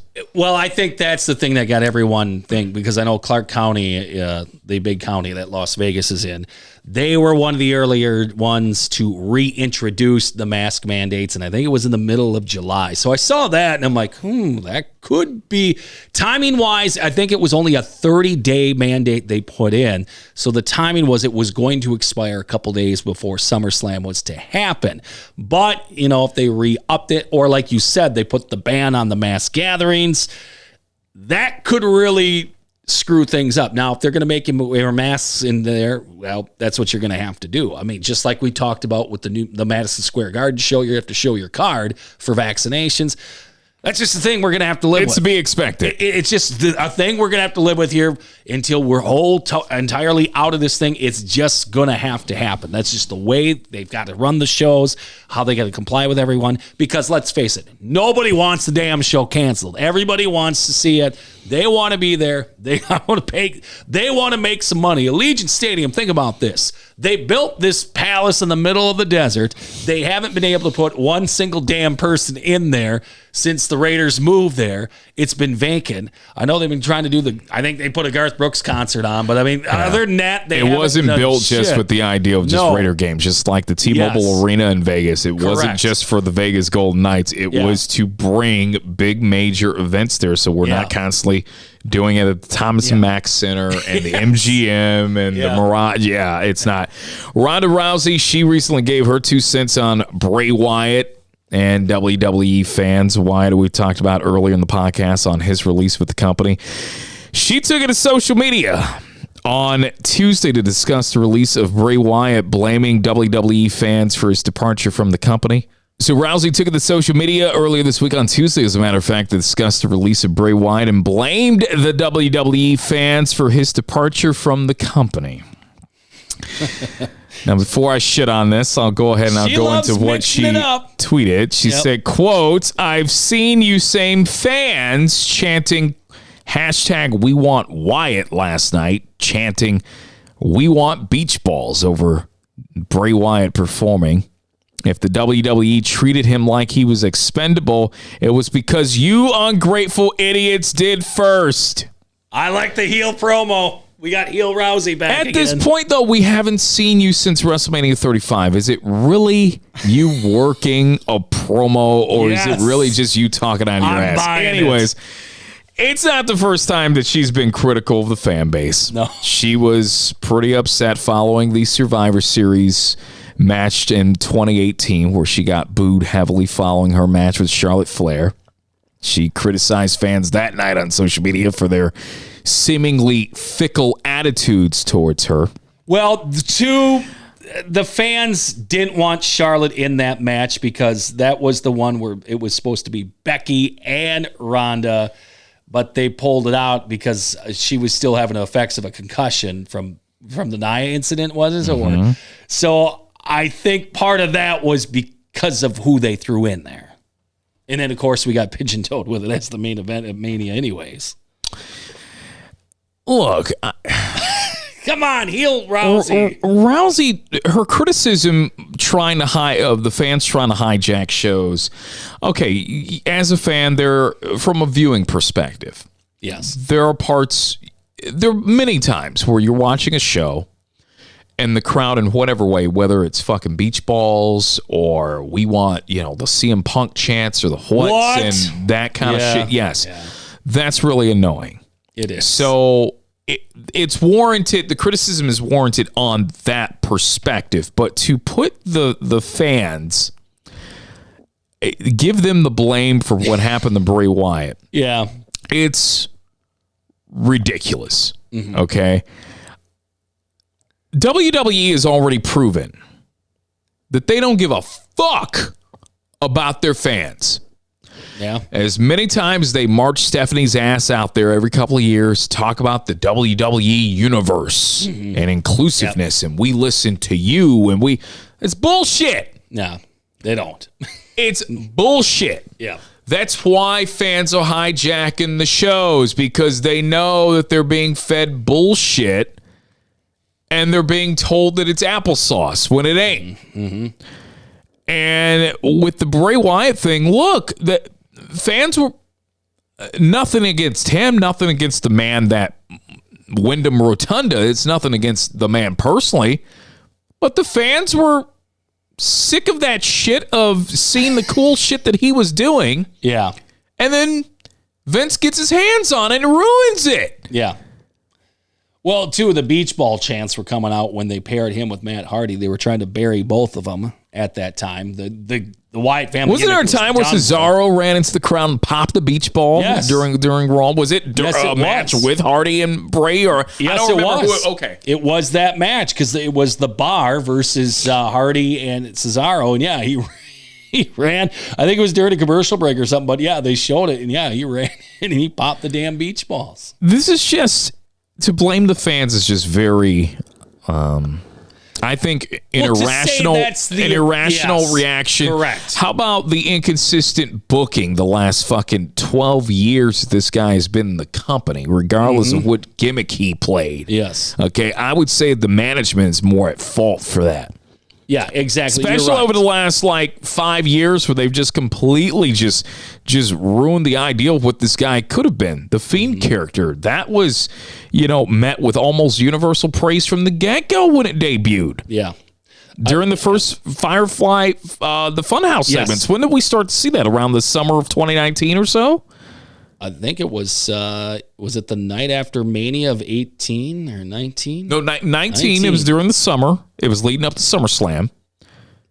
Well, he had his comeback match against Balor at that SummerSlam of 2019. So, but then the fans... it was during that time frame where I'll never forget your reaction when you first saw that thing come on. You're like, did you see that shit? He's like... At first, we're like, what is this? But then, we bought into it. You're like, they're on to something. And then they were. And then the fans began to sour on the shit. on the company's presentation of The Fiend after, as I talked about before, the Hell in the Cell, and then you have him losing the Goldberg at the fucking Saudi Arabia show. Yeah, and to put and it then on he loses to Orton at WrestleMania 37. So you're right. To put it on the fans, no, it's not the fans why he got released. So just because they were booing off. Look, I ain't trying to hear that shit. Moving on. WWE has hired Canyon Cemen's replacement as Senior Vice President of Talent, ID, and Development, and that will go to Trent D. Wolfinger. Where did he play volleyball? So well, he does have a sports background, but more on the management side. Wolfinger's LinkedIn page, it notes that he began the job with WWE just this month. And his sports background, he's worked over the years, besides them listing his fancy degrees from Arizona State or whatever. He's got a lot of Phoenix-based roots. If he's not from there, he definitely has been living there for many years. He's worked with the Arizona Coyotes in the game operations department. He also did the same job plus marketing with the Arizona Diamondbacks back in the mid-2000s. Gamble on any games with Rick Tocchet? That I'm not sure. Saying, during that time frame, maybe. Wasn't Janet involved in that too? Janet Gretzky? Maybe. Yeah. He then went on to co-found the Always Home Arizona service for pro athletes from 2006 through 2012, and then he held various executive roles with Exos from 2010 until last month, and he also was the vice president of Pro Elite Sports and Business Operations from 2013 to 2016. So, I mean, he's done a lot of things in the sports world. Now he's involved in the scouting, recruiting, and evaluation of talent for the WWE's developmental system with some helping Triple H oversee the NXT brand. Look, man, getting a job in a position like that with that company, it's like being hired as a head coach in the major sports organization. You're hired to be fired. So, correct. Over under 2 years for Trent Hilfinger. I think he'll make it over the 2 since the Cemen guy made it about damn near 9. So I'll give him over 2, especially the way they're blowing everyone out now. I mean, he's got to have some time to get some of the new talent in there. So I'm going to say less than 2. Okay. Because he comes from the sports administration world. Mm-hmm. Well, you know what? Maybe he might fit right in with Nick Khan because Nick Khan is running the fucking company. Well, that's the thing. He's working the front office of a... Khan has been trying to hire some of the guys that he worked with at CAA, the agency with the agents and all that, to bring into WWE. So, I mean, I'm sure he ran this by Nick Khan, and I'm sure it's a Nick Khan guy. A September trial date has now been set for a federal suit over WWE tattoos in Southern Illinois, Benton, Illinois to be exact, the hometown of the great Doug Collins. Former NBA All-Star. What are you doing in Benton now? What the hell's going on? We should be asking Randy Orton that. Okay. Apparently he goes there and gets his tattoos. Randy Orton, of course, is from St. Louis, okay, which so is it's right over the river, right? Well, Benton's more like southern Illinois. It's about, if I had to take my guess, Benton might be about an hour drive, maybe a little bit more. But apparently the tattoo artist that is filing the suit over these WWE tattoos is in Benton. This is 3 years after a tattoo artist filed a federal suit in the Southern District of Illinois over claims of copyright infringement by WWE and other entities. So this person, the tattoo artist, with the last name Alexander, claims that Randy Orton did not have ownership to what later became copyrighted material and didn't have the authority to and did not grant permission for WWE and the tech firms to use the tattoo designs for the 2K video game. Judge in the case has already ruled last fall that, quote, there is disputed evidence regarding the value of the copyright tattoo works to the video games. Defendants argue the evidence establishes that consumers do not purchase WWE 2K because of the tattoos, but other evidence shows that consumers did purchase WWE 2K for its authenticity to the wrestler's appearance. In particular, defendants admit that consumer response is a consideration to the development of WWE 2K and the design choices made. They also acknowledge that consumers expect there to be authenticity in the video games and that WWE would have rejected Orton's video game persona if it appeared without his tattoos or appeared with tattoos that were different than Orton's actual tattoos. Now, this suit is seeking damages and recovery at court costs, and the trial will begin September 4th in Benton. All right, should we go down and cover that one? I mean, I could tell that, they haven't been looking at the Mattel toys lately. There's got to be a lot of back pay, a lot of retroactive back pay coming to a lot of tattoo artists because we've seen action figures over the years with authentic tattoos. I want to say one of my very first wrestling action figures back in the day when... was it Haiku? Or no, not Haiku, but was it... I actually got the Steiner Brothers one year in the Galoob. I want to say Galoob. Yes. Galoob, yeah, the WCW action figures. And I had the Steiner Brothers and Rick Steiner's Bulldog tattoo. Oh, that's right. Was on his arm. It was. And I remember I was like, man, this is really cool. Like they really nailed it down to the T with the tat. So you're talking years.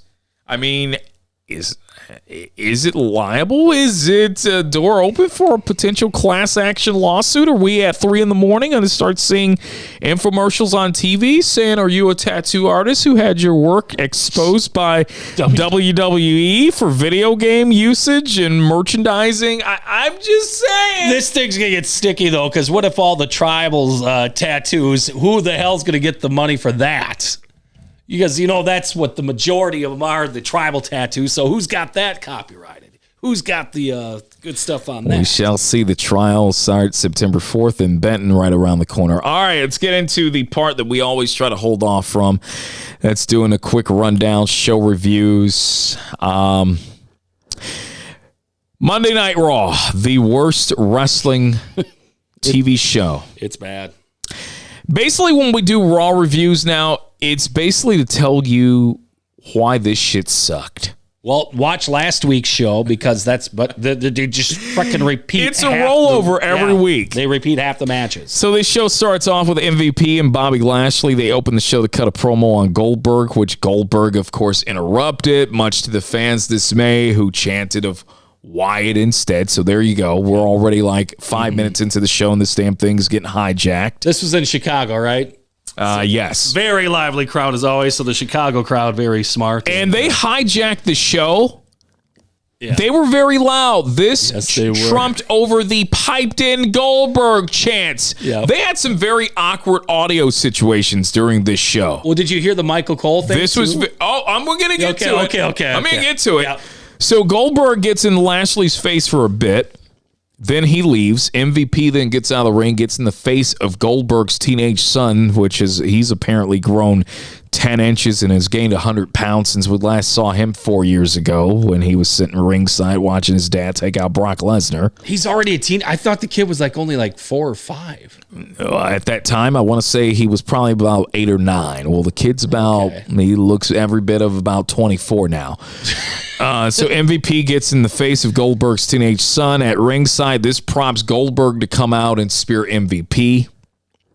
Again, we just want to be clear. This show fucking sucks. Mm-hmm. This feud already sucks. Goldberg sucks. But MVP sold the fucking spear for the rest of the show. So that's the good thing that came out of this. Yep. So he's still bent over. He's clutching his gut hours later. Bobby Lashley finally officially accepts Goldberg's challenge. And that was at least awesome because we can just have the fucking match, get it over with. That's all. Hopefully Lashley goes over. Wins. Hopefully, and Goldberg can go away until his next appearance, which here he's got to do 2 of them. So yeah. So that's where we are with that. All right. So okay. Let me be courteous and just ask, do you give a fuck about this feud? No. Okay. That's the thing. Goldberg hasn't had a feud I've been interested in. I mean, the Lesnar since Brock. It was the Lesnar thing was a little intriguing, but if you think back to his WCW days, did they ever build Goldberg feuds up great? They made him go on the streak, but feuds with guys, not so much. Well, they try with Bret Hart, and we saw how that ended. Yeah. Next up, we get Drew McIntyre, who defeats both Veer and Shanky in a handicap match via DQ when Jinder Mahal, he interferes with a chair.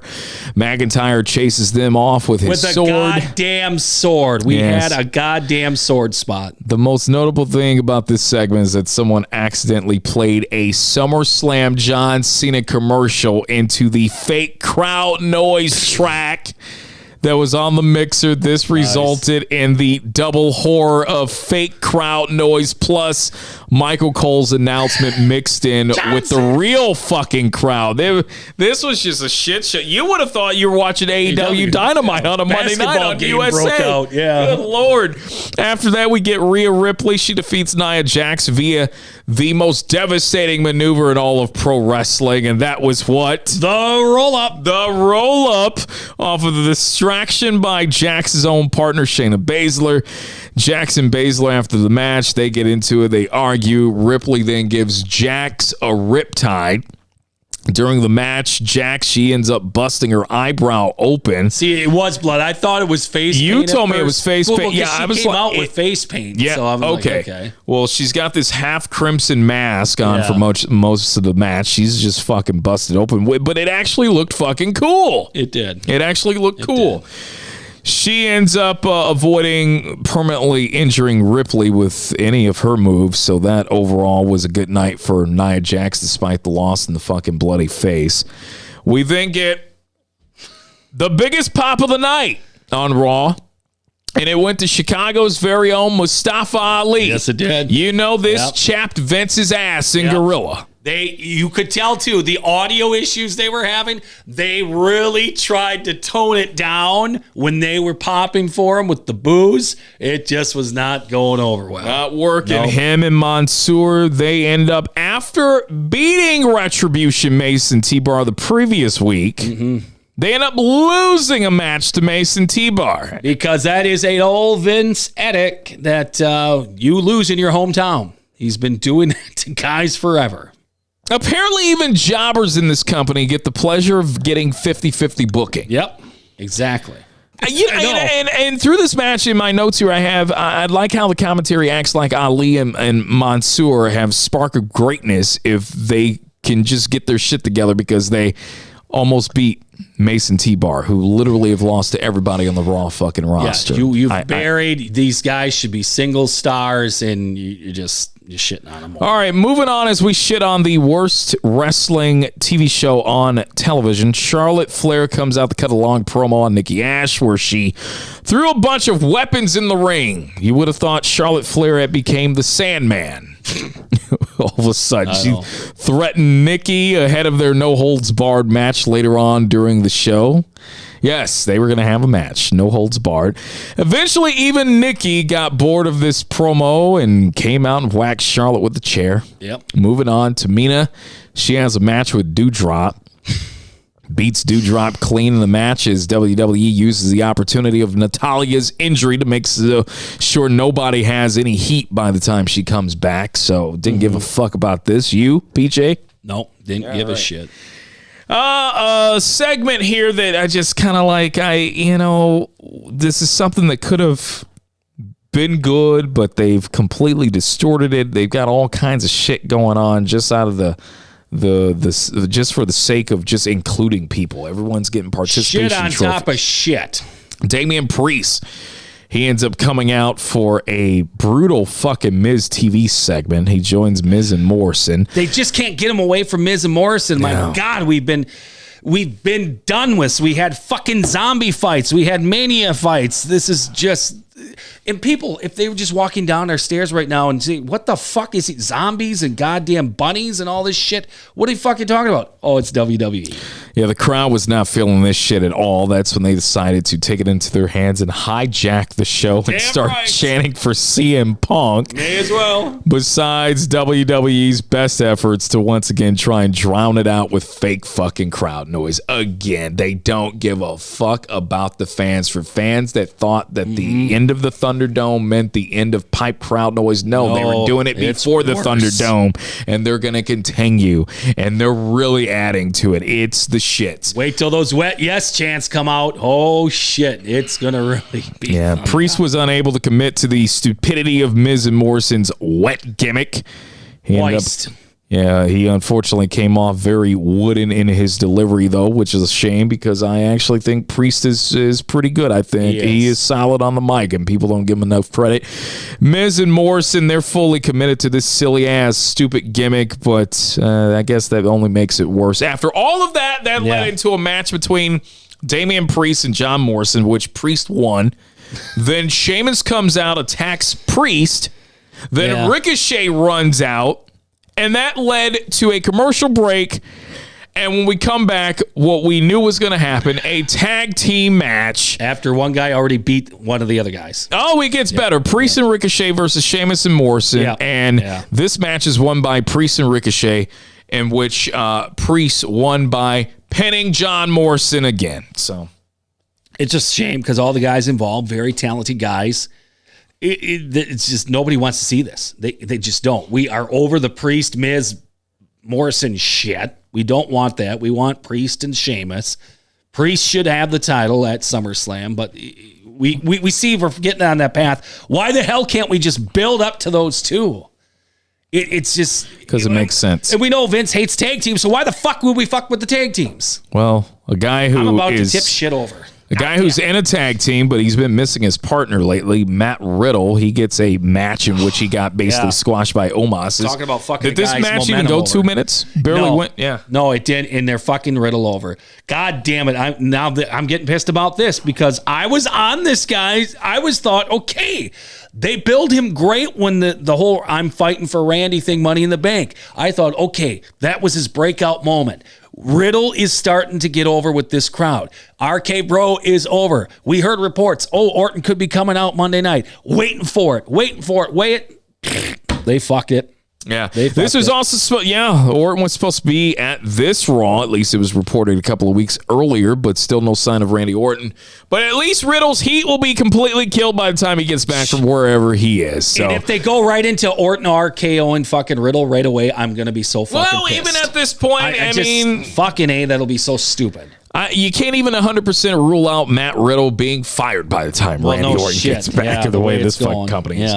All right, Eva Marie and Doudrop. Yes, we see her again after she'd already lost to Tamina. Eva Marie and Doudrop, they end up jumping Alexa Bliss in the playground after they left. The Lily doll stands up on its own. It did. This shit was total garbage. And you would think that Eva Marie, after taking so much time away from the company after she left, and she was doing this and doing that, showing the ass on Instagram and doing all this shit. You would have thought that she would have taken some acting lessons during her time away. No. This shit was pathetic. All right, even more pathetic. Moving on. Well, you had the right idea how they should have brought her back to the company. She should have been a goddamn stable manager, but instead we're trying to make her as a worker. Will they just book you and your ideas? This show, I didn't think I was going to get this pissed off. We do Raw reviews. We watch it so you don't have to. This show fucking blows. Yes. What makes it blow even more, we get a rematch, second week in a row. Karrion Kross, after already defeating Keith Lee, you knew how this shit was going to end because it's WWE and everybody gets 50-50 pleasure booking. The shit on Triple H match. Yes, they faced off again in a hard-hitting match that was probably the best one of the night, actually, quality-wise. It was. That ain't saying much with this shitty show, though. No. Maybe slightly above average. This time, Keith Lee wins, but no one looked good in this because, well, first of all, Lee had already lost to Kross. Yep. And lost to Lashley the week before that. But then he beats Karrion Kross, who had lost to Jeff Hardy, who had been treated like a jobber for the last year. Yeah. And by the way, he's your NXT champion, and you're shitting on him. I have here, why are you using the NXT championship in this role? No. I have no idea. No. It's just total garbage booking. Oh, this just in, the NXT championship has been released. This also just in. WWE has no fucking idea how to make stars anymore. No. Moving on, we get Reggie, the 24/7 champ. This is the guy they're trying to make a fucking star. Think of this horse shit. The guy from Cirque du Soleil. Fucking acrobat guy. Nate's looking at us like, man, what the fuck? Bro, this shit sucks. This show sucks. All right. Reggie defeated Tozawa with a sloppy running senton that landed right on his fucking face. He did. This despite Tozawa hulking up with ninja power in the middle of the match. I have here I'm already sick of Reggie. Once he jumps into the ring off the trampoline, I'm already ready to move on. All right, finally, with the main event on the worst wrestling show on television. Second week in a row. Yep, none of us want to see it, but, I was kind of glad to see it because it meant that the show was going to be over soon. After a long-filled promo earlier in the evening, Charlotte Flair cut. We get this match. She's beating the crap out of Nikki, as they have consistently booked Nikki before the championship reign. Mm-hmm. Now we've got her just being happy that she can hang with the big dogs in the yard. She's the Yorkie. Competing against pit bulls, and she's happy. She's just able to just for 2 minutes. Kind of have her life to live another day. That's how we've booked her. Yeah, Nikki gets the shit beat out of her in this crowd in this match. The crowd's chanting for Becky, so they've hijacked the show again. Yep. Take note, Ronda. It's like she's blaming the fans just for the Bray Wyatt release. No, the fans are just hijacking the show in general when they're sick of the bullshit. They're being fed bullshit and being told it's applesauce. Exactly. Fans are tired of it. Yeah. All right.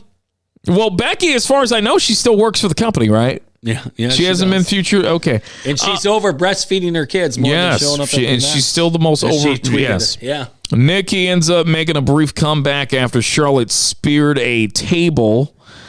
Or she spears Charlotte. Anyways, it was just so fucking stupid. Anyways, Charlotte, you're going to get beat clean because your dad just got released today, and that's what we fucking do. That's what it was. All right, moving on to the SmackDown side on Fox Live show. Sasha Banks, she opens up SmackDown by cutting a unbelievable promo, and I don't mean that in a flattering sense. This was a pure scripted Sasha promo. Yeah. We just could have given her. Everyone knows why she's back. Everyone knows why she turned on Bianca Belair. Everyone, you just could have given her bullet points, just had her come out and cut it. She's consistently staring into the camera, and she's trying to remember the lines. And this is somebody who's a trained actor. She was on the fucking Mandalorian, for fuck's sakes, and you're giving her horse shit. Well, Belair, she ends up coming out and cutting a promo on Sasha. Yeah. Then we get Zelina Vega. We got basically everybody, the whole band back together except for Carmella. That's right. Well, at least they did that right, I guess. So I guess they changed up a little something from the previous week. Yeah. Zelina Vega, she comes out. She cuts a promo on Bianca Belair. Belair decides to fight Vega later on at SmackDown and Banks at SummerSlam, so everybody left happy. I know Zelina can work, but goddamn, she's a manager. She could get a hell of a faction together, but again, they're screwing this up. Next up in the second segment of SmackDown, it was the Mysterios versus the Usos because it is SmackDown Live. It is segment 2, and of course we have to have the Mysterios on the second segment every single time. You are correct. All of a sudden you're like, weren't they on the second segment the last couple weeks? And you hit it right on the head, yeah. I think the 1 week they opened up with Edge, so they bumped him to the first, but it did carry over to the second. This time it was a matchup, a singles match we got Ray versus Jimmy last week. This week it was going to be Dominic versus Jay, with Dominic telling his dad that he could do it on his own. Turns out he couldn't because Jay fucking won. That's basically it.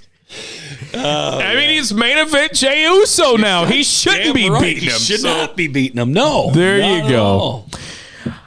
We move on. You buried the lead there. Yeah, we're gonna have this damn match at SummerSlam too on the card. They fucking reintroduced that as we didn't know that was coming, but they said, "Oh, we'll see you at SummerSlam." So fuck. Well, maybe with all the wrestlers being fired, WWE can now afford to hire someone to tune Rick Boog's guitar. Well, Boogs, he ends up introducing King Nakamura, who faced Apollo Crews in a pretty short match that ended in DQ when Commander Aziz got involved. Okay. So And you're telling me that the creative geniuses in this fucking company who booked this shit can't come up with anything for Bronson Reed to do? Nope. Can't do it. Go ahead. I don't know. I see where they're trying to elevate Cruz a little bit more, and I obviously he's going to have the program with Nakamura at SummerSlam. Beat Nakamura, and we bury Nakamura again. Boogs, do you think he's really playing that guitar? I think it's someone in back playing it, and he's just doing the motions. Look like he was last night. Do you think he's legit? They got that plugged into an amp and all that?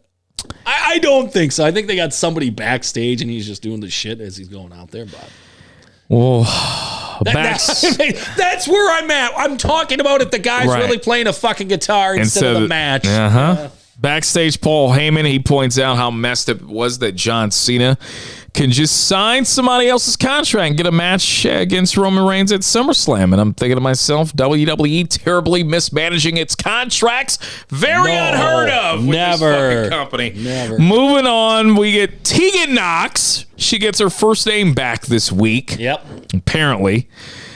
She faced Tamina, winning with the most powerful move in all of pro wrestling, which was the roll up. Yes, when Shotzi, who does not have her last name, fired her tank cannon to distract the women's tag team champ. When I saw the fucking tank in NXT, I thought, God damn it, he's going to like it up there. And so Tamina can make quick work of a gal who's much more physically imposing than Tegan Nox and Doudrop on Raw. Yes. Get a victory there. Yep. We can't win here. Okay. Yep. That's what you're supposed to forget Monday night. You don't watch that. Right?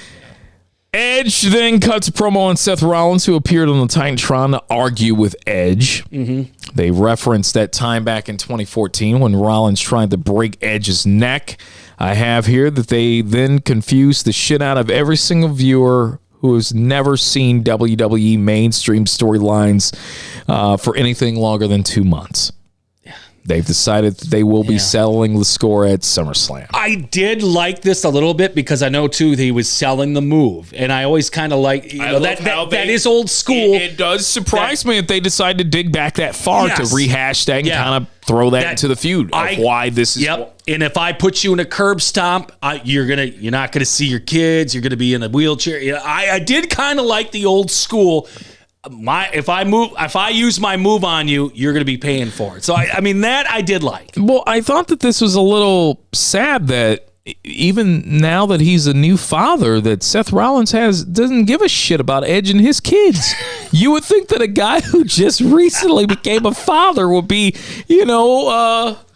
mindful of that. The kid's waking him up too much. He said, fuck that. I'm going to put you in the curb stop. We get the Street Profits who beat the Dirty Dogs in a tag team match. I have here that no one cared unless PJ did. PJ, did you care? Okay.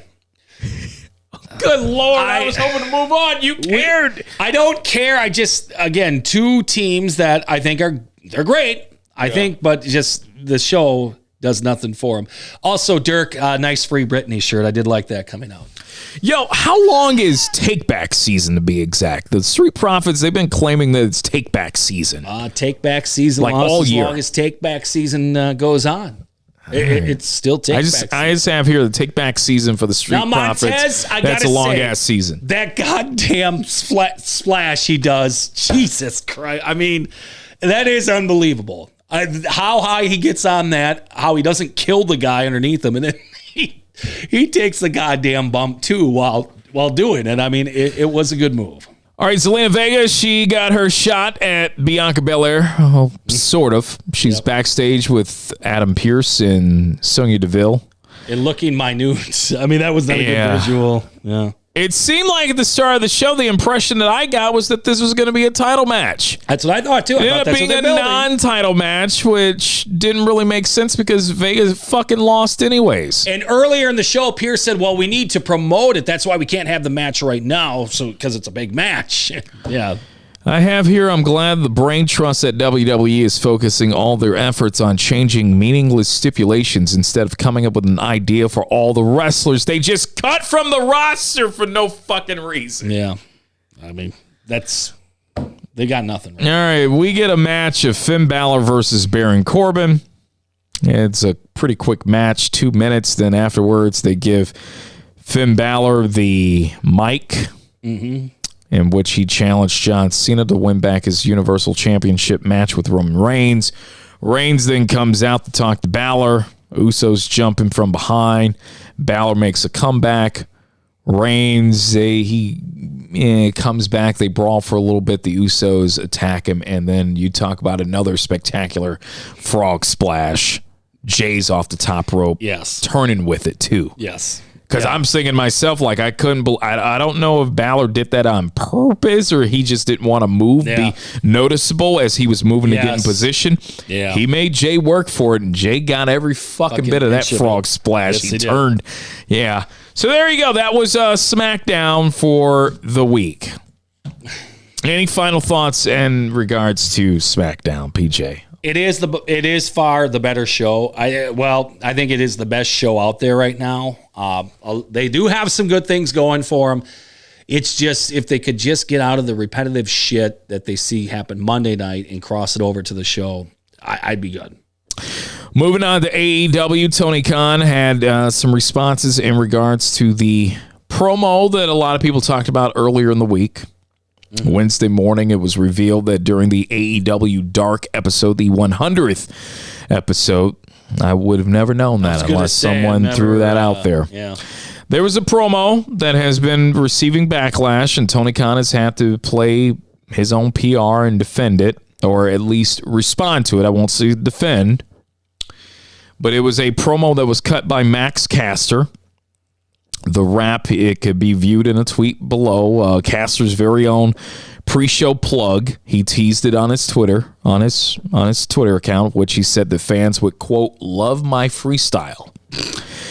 Well, AEW and everyone else apparently did not, because they removed the controversial pre-match freestyle rap delivered by Caster from AEW Dark's online show on Tuesday. Now, I'm going to line this up, and then I'm going to read you the rap. Yeah, I got to do it. Okay. Because as I told you earlier in the week, there's the certain parts of the promo I didn't mind. There were certain parts of the promo I get the reasoning why it was cut, but I think there are certain tone deaf things in there for Caster that do have to be addressed. We'll run through it all. So let me line this up. Need me to drop a beat? So... Well, I mean, that's what they do when you walk out anyway. Yeah, Nate's got it. Well, so we're on the Dark episode, and Caster, he's teamed up with Anthony Bowens, his tag team partner, Matt Hardy, and The Blade. They end up picking up a victory against the Varsity Blondes and the Seidel brothers. Yeah. So the promo went like this. Listen, the acclaimed kick-ass for miles, making you claim mental health like Simone Biles. The Seidels is going to pay the cost. I'm going to treat those bitches like Duke Lacrosse. Lacrosse. The Blondes say they are the best, but those dudes are faker than a PCR test. Yeah, that too now. And what's that smell here in North Carolina? Oh, wait, that's Julia's. And that's when the mic gets taken away. AEW President Tony Khan then appeared on Busted Open Radio on Wednesday and basically chastised Caster over the incident. He said the lyrics were not cleared with him ahead of time, and that Khan says going forward, he will now be in charge of editing the pre-taped episodes of Dark and Dark Elevation. But that doesn't solve the issue. And this is where Khan has the issue. He lets them do whatever they want. Where that shit's got to get clear before you're going out to a crowd and praising Duke Lacrosse rape. I mean, Khan's quote on Busted Open Radio was, last night on Dark, Max Caster's rap was terrible. I was not out there when he did it. It was not during Dynamite. I was out back when Max had set this rap. I had not heard it until last night, truthfully. In the editing process, it should have been caught. We deleted the episode and reposted it with the edited out. but it shouldn't have aired. I put such tight controls on Dynamite, and this never would have happened there. Max, his raps, I've always gone over them with him, and frankly, every segment on Dynamite. I don't script or write wrestlers' promos, but the bullet points I give. In this case, it shouldn't have happened, and going forward, I will be taking over the editing of Dark and Dark Elevation myself. It's unfortunate that it came to that. Now, let's go. Let's break this down. Let's compartmentalize. Let's go to the promo in general. Okay. People got on Caster number one for the Simone Biles line. Yeah, because that's the hot thing now. Yeah. I didn't honestly have an issue with that. No, that one I was okay. It's relevant. It's something that's going on. Yeah. I don't think he was going in on Simone Biles. And he's a heel. It's cheap. Look, that's what he's supposed to do. Hip-hop head of someone that has grown up, that has... You name a fucking artist in an album, you're talking about that offended you. Yeah. Let me give you some fucking Ice Cube, some no Vaseline. Mention Eminem once and you're toast. I mean, good Lord. I mean, some of the Too Short shit. I mean, these are artists that I've grown up admiring their work. So guys calling out other guys and they're going to be shooting you next week. I mean, shit like that. So the Simone Biles line, it rhymed. It was whatever. I didn't mind that. The issue that Caster ran into was the Duke Lacrosse line. Yes. And look, I am all for cheap heat. I am all for heels getting on the mic saying whatever. And I think whatever you can do to get some heat, I think everything should be fair game except something to the seriousness of rape jokes. Yeah. There's nothing. Just because go ahead, Nate. Yeah. Just because they were in North Carolina doesn't mean you go for it. That was something happened 50. Well. Yeah, so for those listening to the podcast that are not aware of the Duke Lacrosse line, this was a big thing back in the mid-2000s of the Duke Lacrosse team that were accused of raping a young lady on the campus, in which, yes, it was brought up in it. You throw in the PCR test. It's that when you get to that shit now, oh god. Well, the line after the Duke Lacrosse that got me was, look, when you're talking about a female's reproductive organ, the private parts, that's one thing. It's like whatever. But I kind of looked at this like Julia Hart is like a baby. Was she 18 or 19? I think she's 19. Max Caster's like in his 30s. I just thought that was just a little creepy. Yeah. But look. And why would you put your talent in that anyway? That's just the other thing is that why would you, even though, he's trying to get heat and all that, why would you do that to someone on your roster that you're supposed to, look out for and help along? I mean, that's what you're supposed to do. Where the hell was that? Everybody gets some blame in this. Yeah. Tony Khan says, well, we go over his raps. And I love how he also added, but on Dynamite. On Dynamite, yeah. PJ, how many times have we seen the Acclaimed on Dynamite? I think twice. We see the majority at Dark. Yep. Now, is it possible that this could have been a week that Tony Khan just wasn't around and just trusted Caster?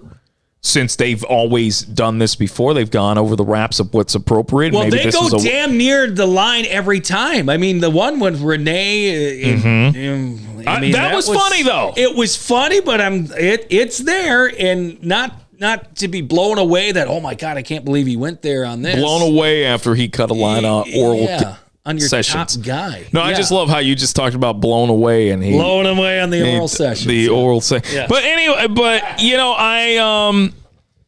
we've barely seen the Acclaim on Dynamite. They're mainly a staple on the internet, on the YouTube shows. Is it possible that Khan that week just didn't? They probably do go over it every week, but maybe that's a week that Khan probably didn't, and that's what happened. Yeah. Now, when you're talking about the promos, he says that I just give them bullet points. Good. That's what it should be. Mm-hmm. That's one of the, and they can get it too whenever they do dumb shit. But there are things that I do like about AEW over WWE. One being the promos. I do like that there is no policy, some ironclad clampdown with these scripted promos. I do like that people are given the free reign, the freedom. It's one of the best things I think about AEW. But with that, It doesn't mean, and that's something that Max Caster, I don't know if he had doubts about it when writing it. And if he did on a stage like that, even if it is a YouTube show that's getting 100 to 200,000 views, when in doubt, just don't do it, because you don't want to put people in the company, especially your owner who does a majority of the talking for the company, in a bad spot. Now, I'll also say this. This show was taped 5 or 6 days prior to it being aired. Yeah. So it was taped the previous week. Someone definitely in the back, not Khan, but I'm saying So in the for front. days, this was sat on. Yep. For days, this was sat on. Tony Khan probably did not find out about this until we all did on Wednesday, when it was made a big deal about it being ran. I'm just kind of shocked by that, because you hear the WWE system, they have an agent that is supposed to report back on what you hear and see and all that shit. So that's my point. Yeah. Is that you've got people in the truck, you've got wrestlers at ringside who were involved in this match. And I think it was filmed an hour before Dynamite, people too. in the back who watched this shit on monitors. You would have thought at least one person, when Tony would have came back into the picture, whenever that would have been, was, hey, Tony, might want to take a look at this. We just want to get an okay. How do you feel about this line? How do you feel about this rap? How do you feel? This is a pre-recorded show. They sat on it for 5 or 6 days. So everyone gets some blame in this situation. Now, for the people that say that because there was talk that Caster would lose his job because of it. Should he lose his job? Look, if Sammy Guevara didn't lose his job after the shit about Sasha Banks came out, I think Max Caster deserves to right or wrong. Yeah. Basically. Well, that's the society we're in, though, now. You got to fire everyone for saying something that, would upset a ton of people. Now, do I think that it is something that Tony Khan needs to pull Max Caster aside and address? Clearly, just as a going forward, let's make sure this doesn't happen. And look, whatever happens punishment-wise, they can do it behind closed doors. I don't need to know. No one needs to announce I don't need to know. That's something with you, your company, and the talent involved. Yeah. That's all I have to say about that. Now, too, with him, though, with Tony Khan saying that I'm going to oversee now the production of those shows, or, He's editing. adding more to his own to his workload. Yeah, I don't know. I would say I do feel bad for Khan in a sense that I would be pissed too. Yeah. If I felt like I had to take it upon myself. Nate, you're the proud owner of Disney Course. You're right now. Do a majority of the heavy lifting. So to say that you're going to add more to your already expensive workload, you don't think they don't have a standards and practice person on there? There's too much money involved. They have someone TNT 5 days. Yeah. 5 days. So somebody knew either that, or there was only 3 people with all the millions of dollars. 3 people that kept their mouth shut about something like that. They probably giggled in the production studio. No. It's not happening. They have standards in practice. Yeah. They have a specific person whose sole job is to check this shit out. Yeah. Well, they're hiding something. What's that bullshit is All Elite Wrestling making a pretty good hire. The former Ruby Riott is reportedly heading to the company.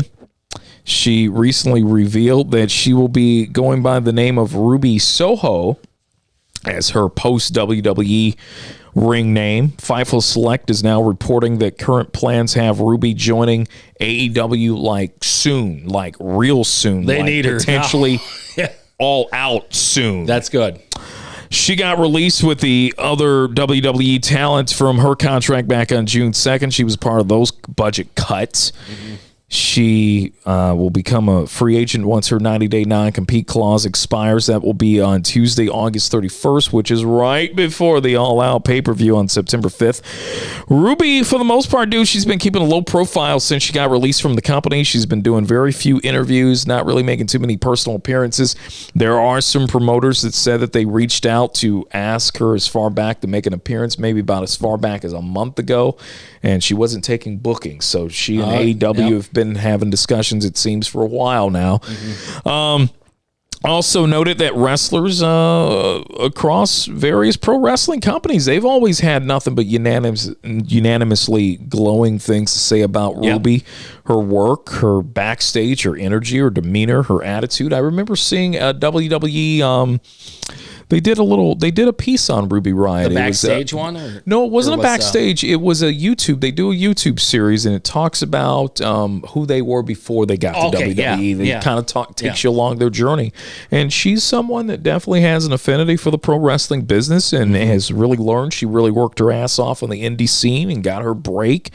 And so I'm happy for her. There's no word yet on when she's going to make the debut, but people are saying that they're expecting All Out September 5th. Look, man, this is a great signing for this reason alone. They need more spectacular female talent to up the credibility and to up the excitement of that division. Britt Baker and Thunder Rosa, they're going to need more people to work with. Jade Cargill, for her to get better, they're going to need more seasoned vets to work with. The Bunny, whoever you want in that division.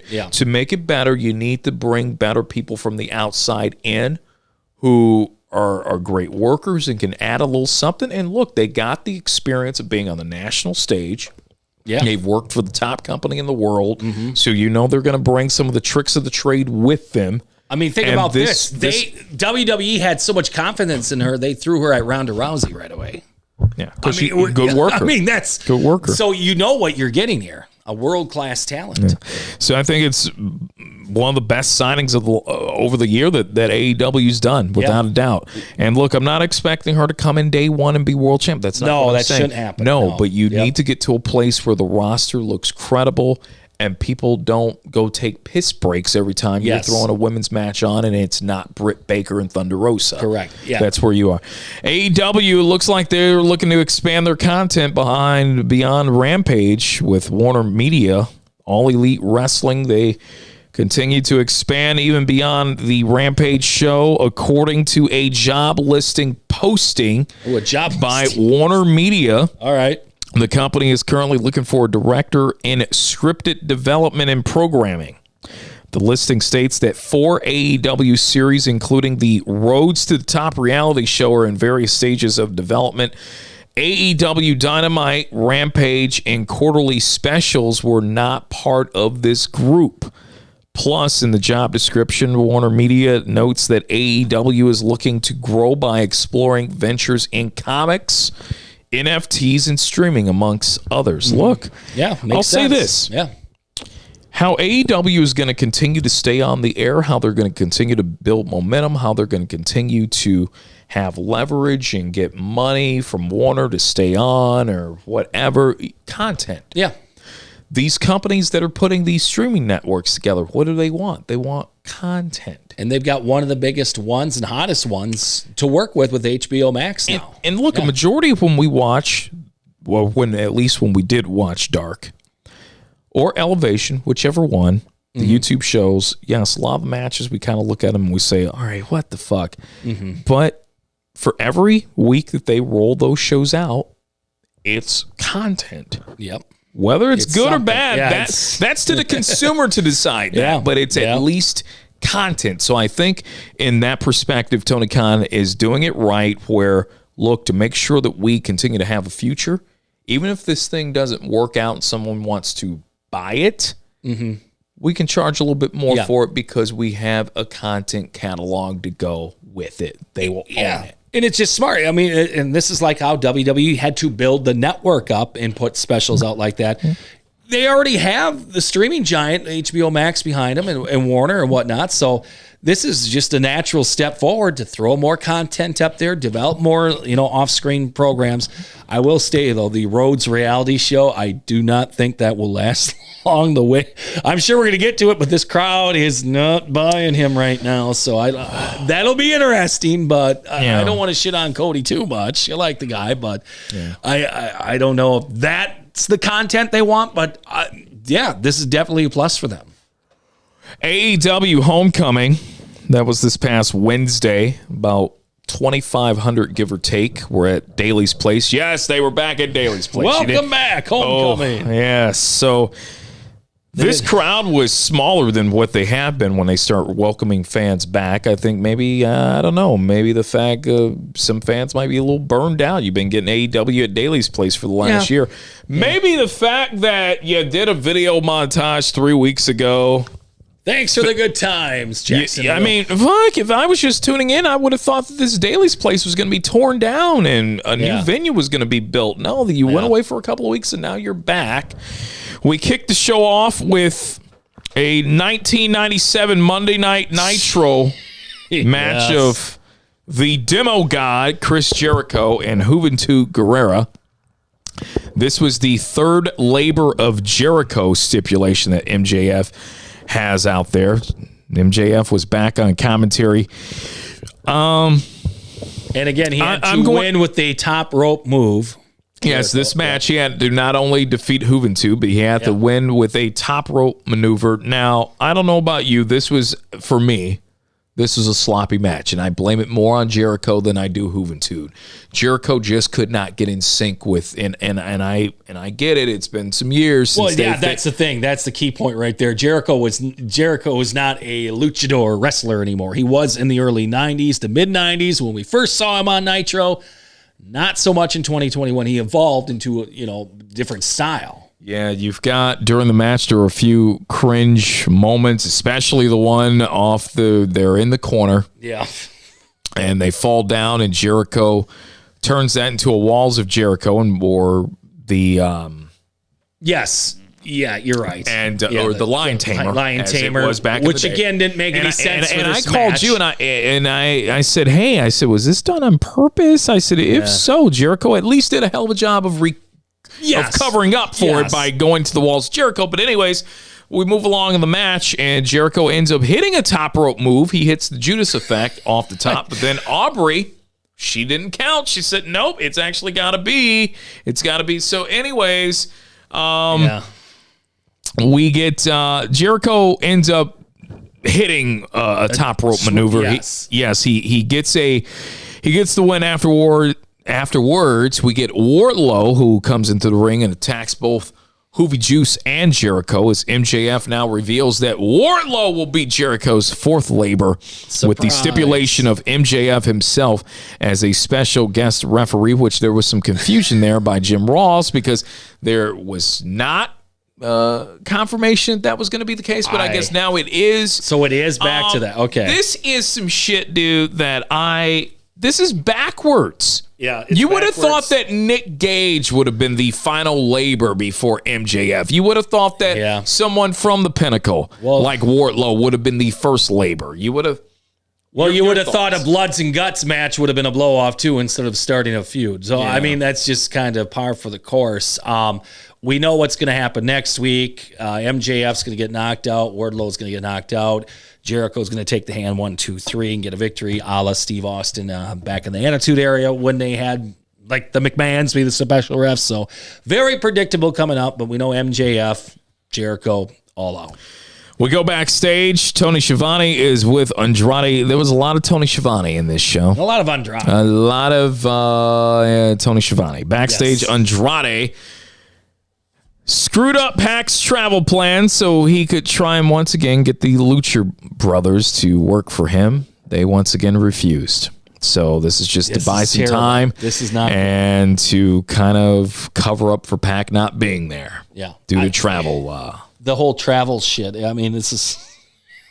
You're going to be my henchman because I canceled the other guy's travel plans.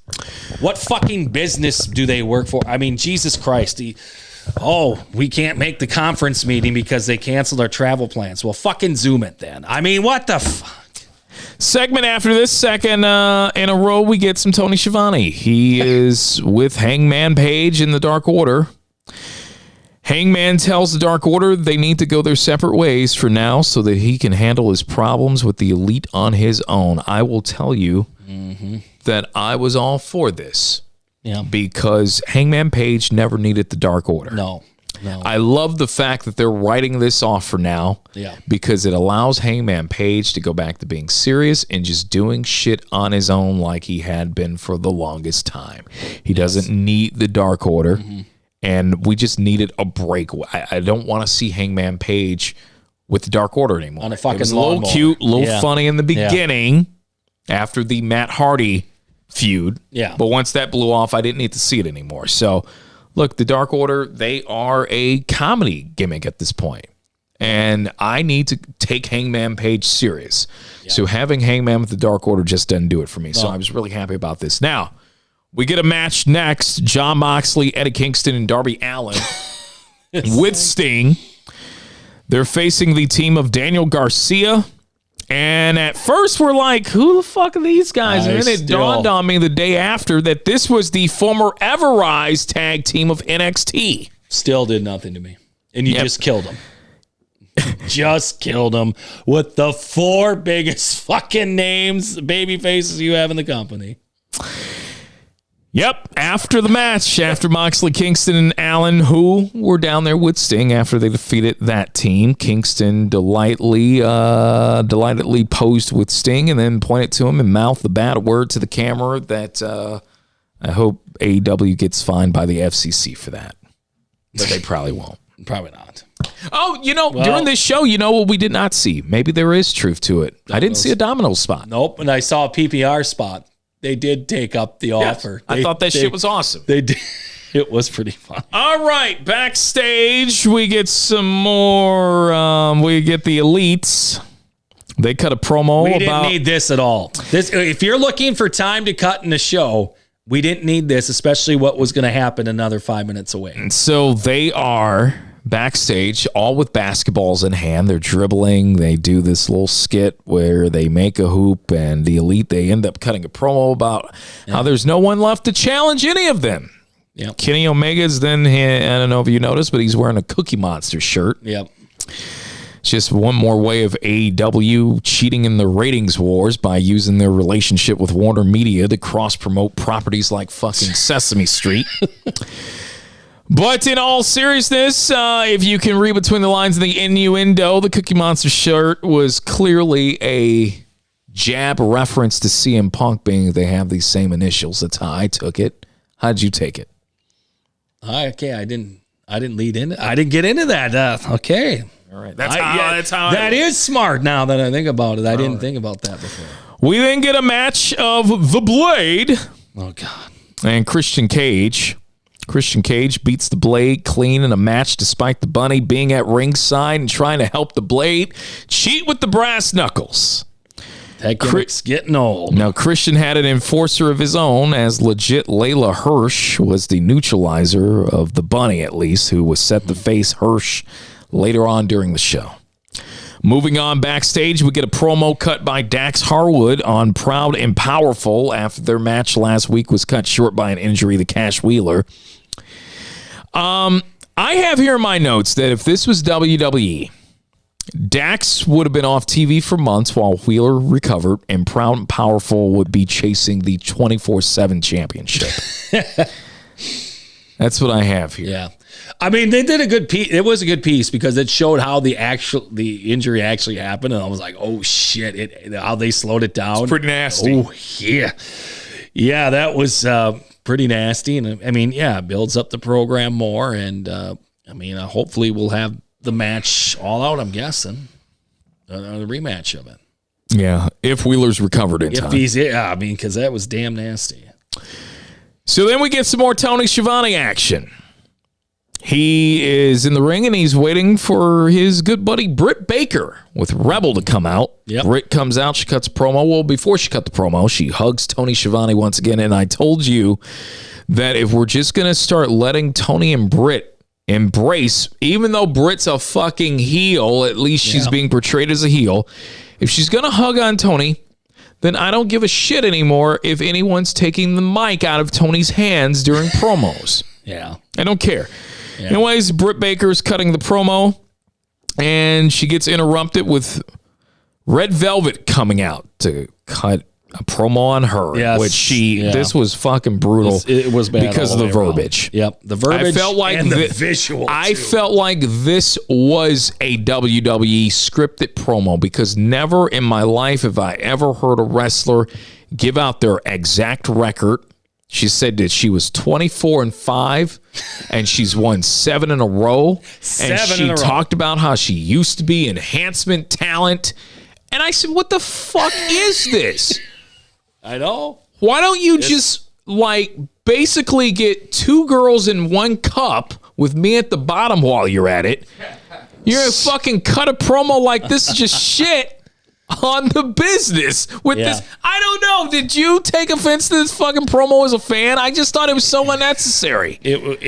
I don't understand what they were doing here. Because I thought we were supposed to have an enforcer for Britt Baker. Well, Britt... And then we didn't do that shit. And now, she came out and I won 7 matches in a row. You've never seen any of the fucking matches because they've been on YouTube. But I've won 7 matches and I used to be enhancement talent. I used to be enhancement. No, you still are enhancement Why talent. would we bring that up? I don't know why they would say that.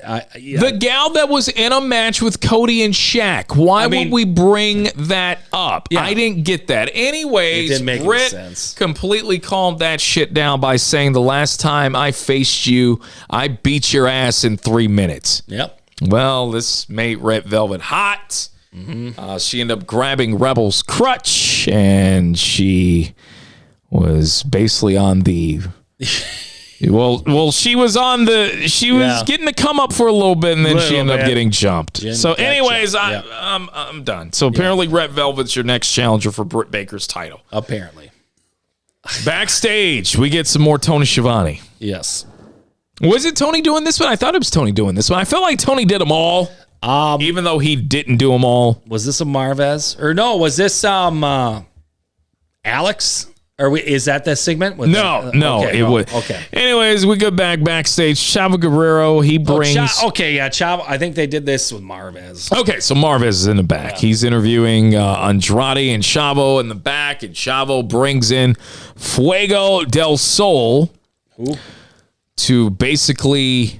Since Andrade can't get the Lucha Brothers to work for him, Fuego del Sol is then ordered to shine Andrade's shoes. Yep. And then they beat his ass. And then they rub his face on the shoes, which makes him dirtier.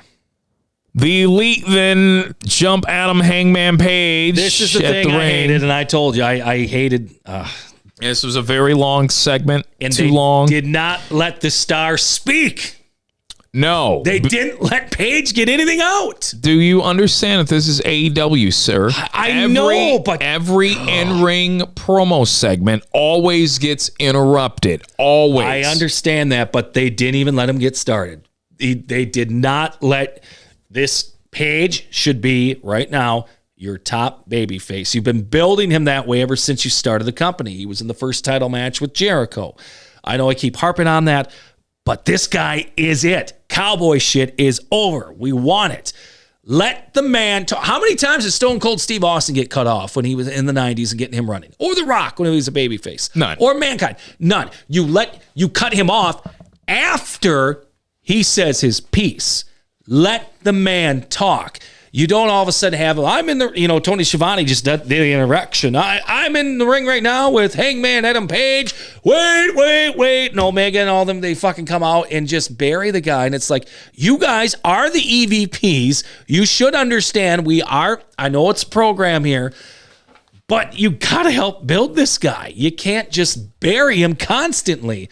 So this, I was, like I said, I told you the night when it happened, that it's the one thing that irked me, I think, maybe the most out of this show is let your star speak. The crowd wants to hear him. Let him talk, and don't cut him off like that. So the Elite, they end up jumping him while he's trying to cut the promo. That never happened. The Dark Order starts. Some of the Dark Order, they try to run down and intervene, but respecting Page's wishes, they basically let him handle business on his own, in which he got his ass full of Evil Uno and Stu Grayson. They stop the rest of the Dark Order, and Page is left to be decimated as he deserves for getting over with the crowd. We didn't need any of that either, because we just heard earlier in the show, don't come help me. We didn't need him to fucking do this shit on the stage. We didn't need Elite coming out and jumping him. Yeah, I mean, they could have came out, made an appearance, but we just heard from them about 15 minutes ago in the backstage. That took forever. It was at least a good way to, at least it seems like, kind of send Paige off for a little bit. It looks like Paige is going to be taking some time off. And I guess part of the reason why he's not going to be in the main event for All Out is because his wife is expecting real soon. Okay. So it's about around that time. All right. A video promo we get of Dan Lambert. If you remember, Lambert cut Yes. a promo several weeks back against AEW. He's doing the Jim Cornette gimmick, basically. Yes. He said that he's coming back to AEW next week and bringing backup with him from his MMA team to get revenge on Lance Archer. Masvidal, is that one of his guys, if I remember right? Might be seeing him, maybe. We get a match of Miro, the TNT champion. He's still the champ. He's still the champ. Forgotten TNT champion. He's still the champ. He's facing Lee Johnson, who gave this was actually a solid match, but at the end, Miro won, and Miro was dominant, and Miro looked the way that he should. Yep. Right now, it's TNT champ, and I think until you can have another legitimate star that can hang with Miro credibly, this is what it should be. Yeah. He's willing to face all challengers and let them be guys like Lee Johnson, guys off the dark, guys that, are not going to beat. It just makes Miro look strong while he has the title. And when it's time for pay-per-view purposes, yes, you're not doing them every month like New York. Correct. So your next pay-per-view, whatever, if you've got somebody ready, then there you go. Now we can get into good business with Miro. Yep. Backstage, we get Christian Cage, who cuts promo about being the number one contender now for the AEW World title. This is not, I'm with you. Yeah. It does not get me excited either, but I told you that was probably a possibility on the last one, that Christian would probably get a shot because they were immediately teasing it night one or that week when he came in. Yes, you are correct. Yep. Then he starts singing the Golden Girls theme, because he's friends with the best friends. But he was just friends with Jurassic Express. Yes. See, I was getting all confused by who the hell is friends with who. So he's singing the Golden Girls theme, and I put down here in my notes, fellas, did Tony Khan buy the rights to this fucking song too? You're damn right. He's coming out next week with it. He'll be out in the B. Arthur fucking wig and stress. This was the lead into legit Layla Hirsch beating the Bunny to earn a shot at the NWA Women's Champion Camille. Which, again, the optics on who this looks one. like Holy Jade Cargill, shit. just She lighter. See, I don't know what the hell, because I thought we both thought Serena Deeb was still the champion there, and all of a sudden she comes out. I'm like, damn, she looks like a force. She towered over Hirsch. Yes. And Hirsch is supposed to be the shoot fighter. Like, why is she not in Team Taz, by the way? And Legit I'm Layla not Hirsch. being a pervert or anything, but Hirsch came up to like the bottom of her breast. I mean, that's how tall she was and big. And I'm like, geez, that's when I'm like, okay, AEW, they've got to find these great women athletes and sign them. So we get a gal that looks like Jade Cargill. Like I said, Yes. she just has a lighter shade. Yes. And I told you, I said, my gosh, like that's like, why do we have this guy on AEW television when we have Jade Cargill? Yeah. Well, after this segment is over, we go to a segment where who's on the screen? Jade Cargill. Jade Cargill with Mark Sterling, who said that Cargill is coming back to wrestle again next week on AEW Dark Elevation. They're not doing any favors for her. You put her in that big profile match, and yeah, maybe it was too early. Cut a backstage Yes. promo to say that she's going to be on Dark Elevation. And not the new Friday night show either. That's starting up next week. That's Rampage. Yeah, All we're right. not even giving her that. Cargill says her catchphrase, "I'm that bitch," and we move on. Yeah. So here we go. We get our match, our main event, Cody Rhodes versus Malachi Black. This was quick work, and I remember I'm looking at you, and I'm like, 12 minutes is left in this show. These guys deserve more. This should be a 20-minute match. be. But then, Should be. as Malachi Black gave Cody that work and defeated him, I looked at the time and I said, wait a second, we've got 6 minutes of this shit left. Oh, it was more than that. I think it was damn near 10. After the match, Cody starts to give a retirement speech. That nobody bought. Nobody. No, bought the this word shit. was already out that he was going to be leaving to film his show. Yeah, no one bought this. Absolutely. Well, this was bad. Whoever the hell came up with this idea to get sympathy now for Cody because talking about Black the history of is kicking his AEW and Ooh. saying that he left the machine. They didn't fire him. He left on his own. And in he 3 brought years. he brought up the infighting of the EVPs in the He promo. did bring that up, and he was really trying his best to get over as a pure babyface. And some people, I think, just because it was a thing to do, were cheering when they needed the cheer. But the crowd, I don't think, really gave a shit about this one way or the other. And Malachi Black definitely didn't give a shit because he came out and gave Cody that work once again. And got Malachi Black more over with that crowd, which then buried what you just did for the last 6 minutes. Not getting any, remorse or anything from anyone watching. Because then they wanted to see Malachi Black do it again, and he did. So now I suppose we're going to set up a match for All Out between the two. There's no sympathy. There's nothing. It's just, I was surprised they went that route in the match, kicking his ass just like that in a squash. And now for a return match, I don't care. I really don't. There you go. AEW Dynamite Homecoming. Yes. That's our show, Slade PJ. It's the Bush League Mud Show Wrestling Podcast. Catch us everywhere where you can listen to your favorite podcast. Also social media at Bush League MS Pod. We will talk to you guys next week.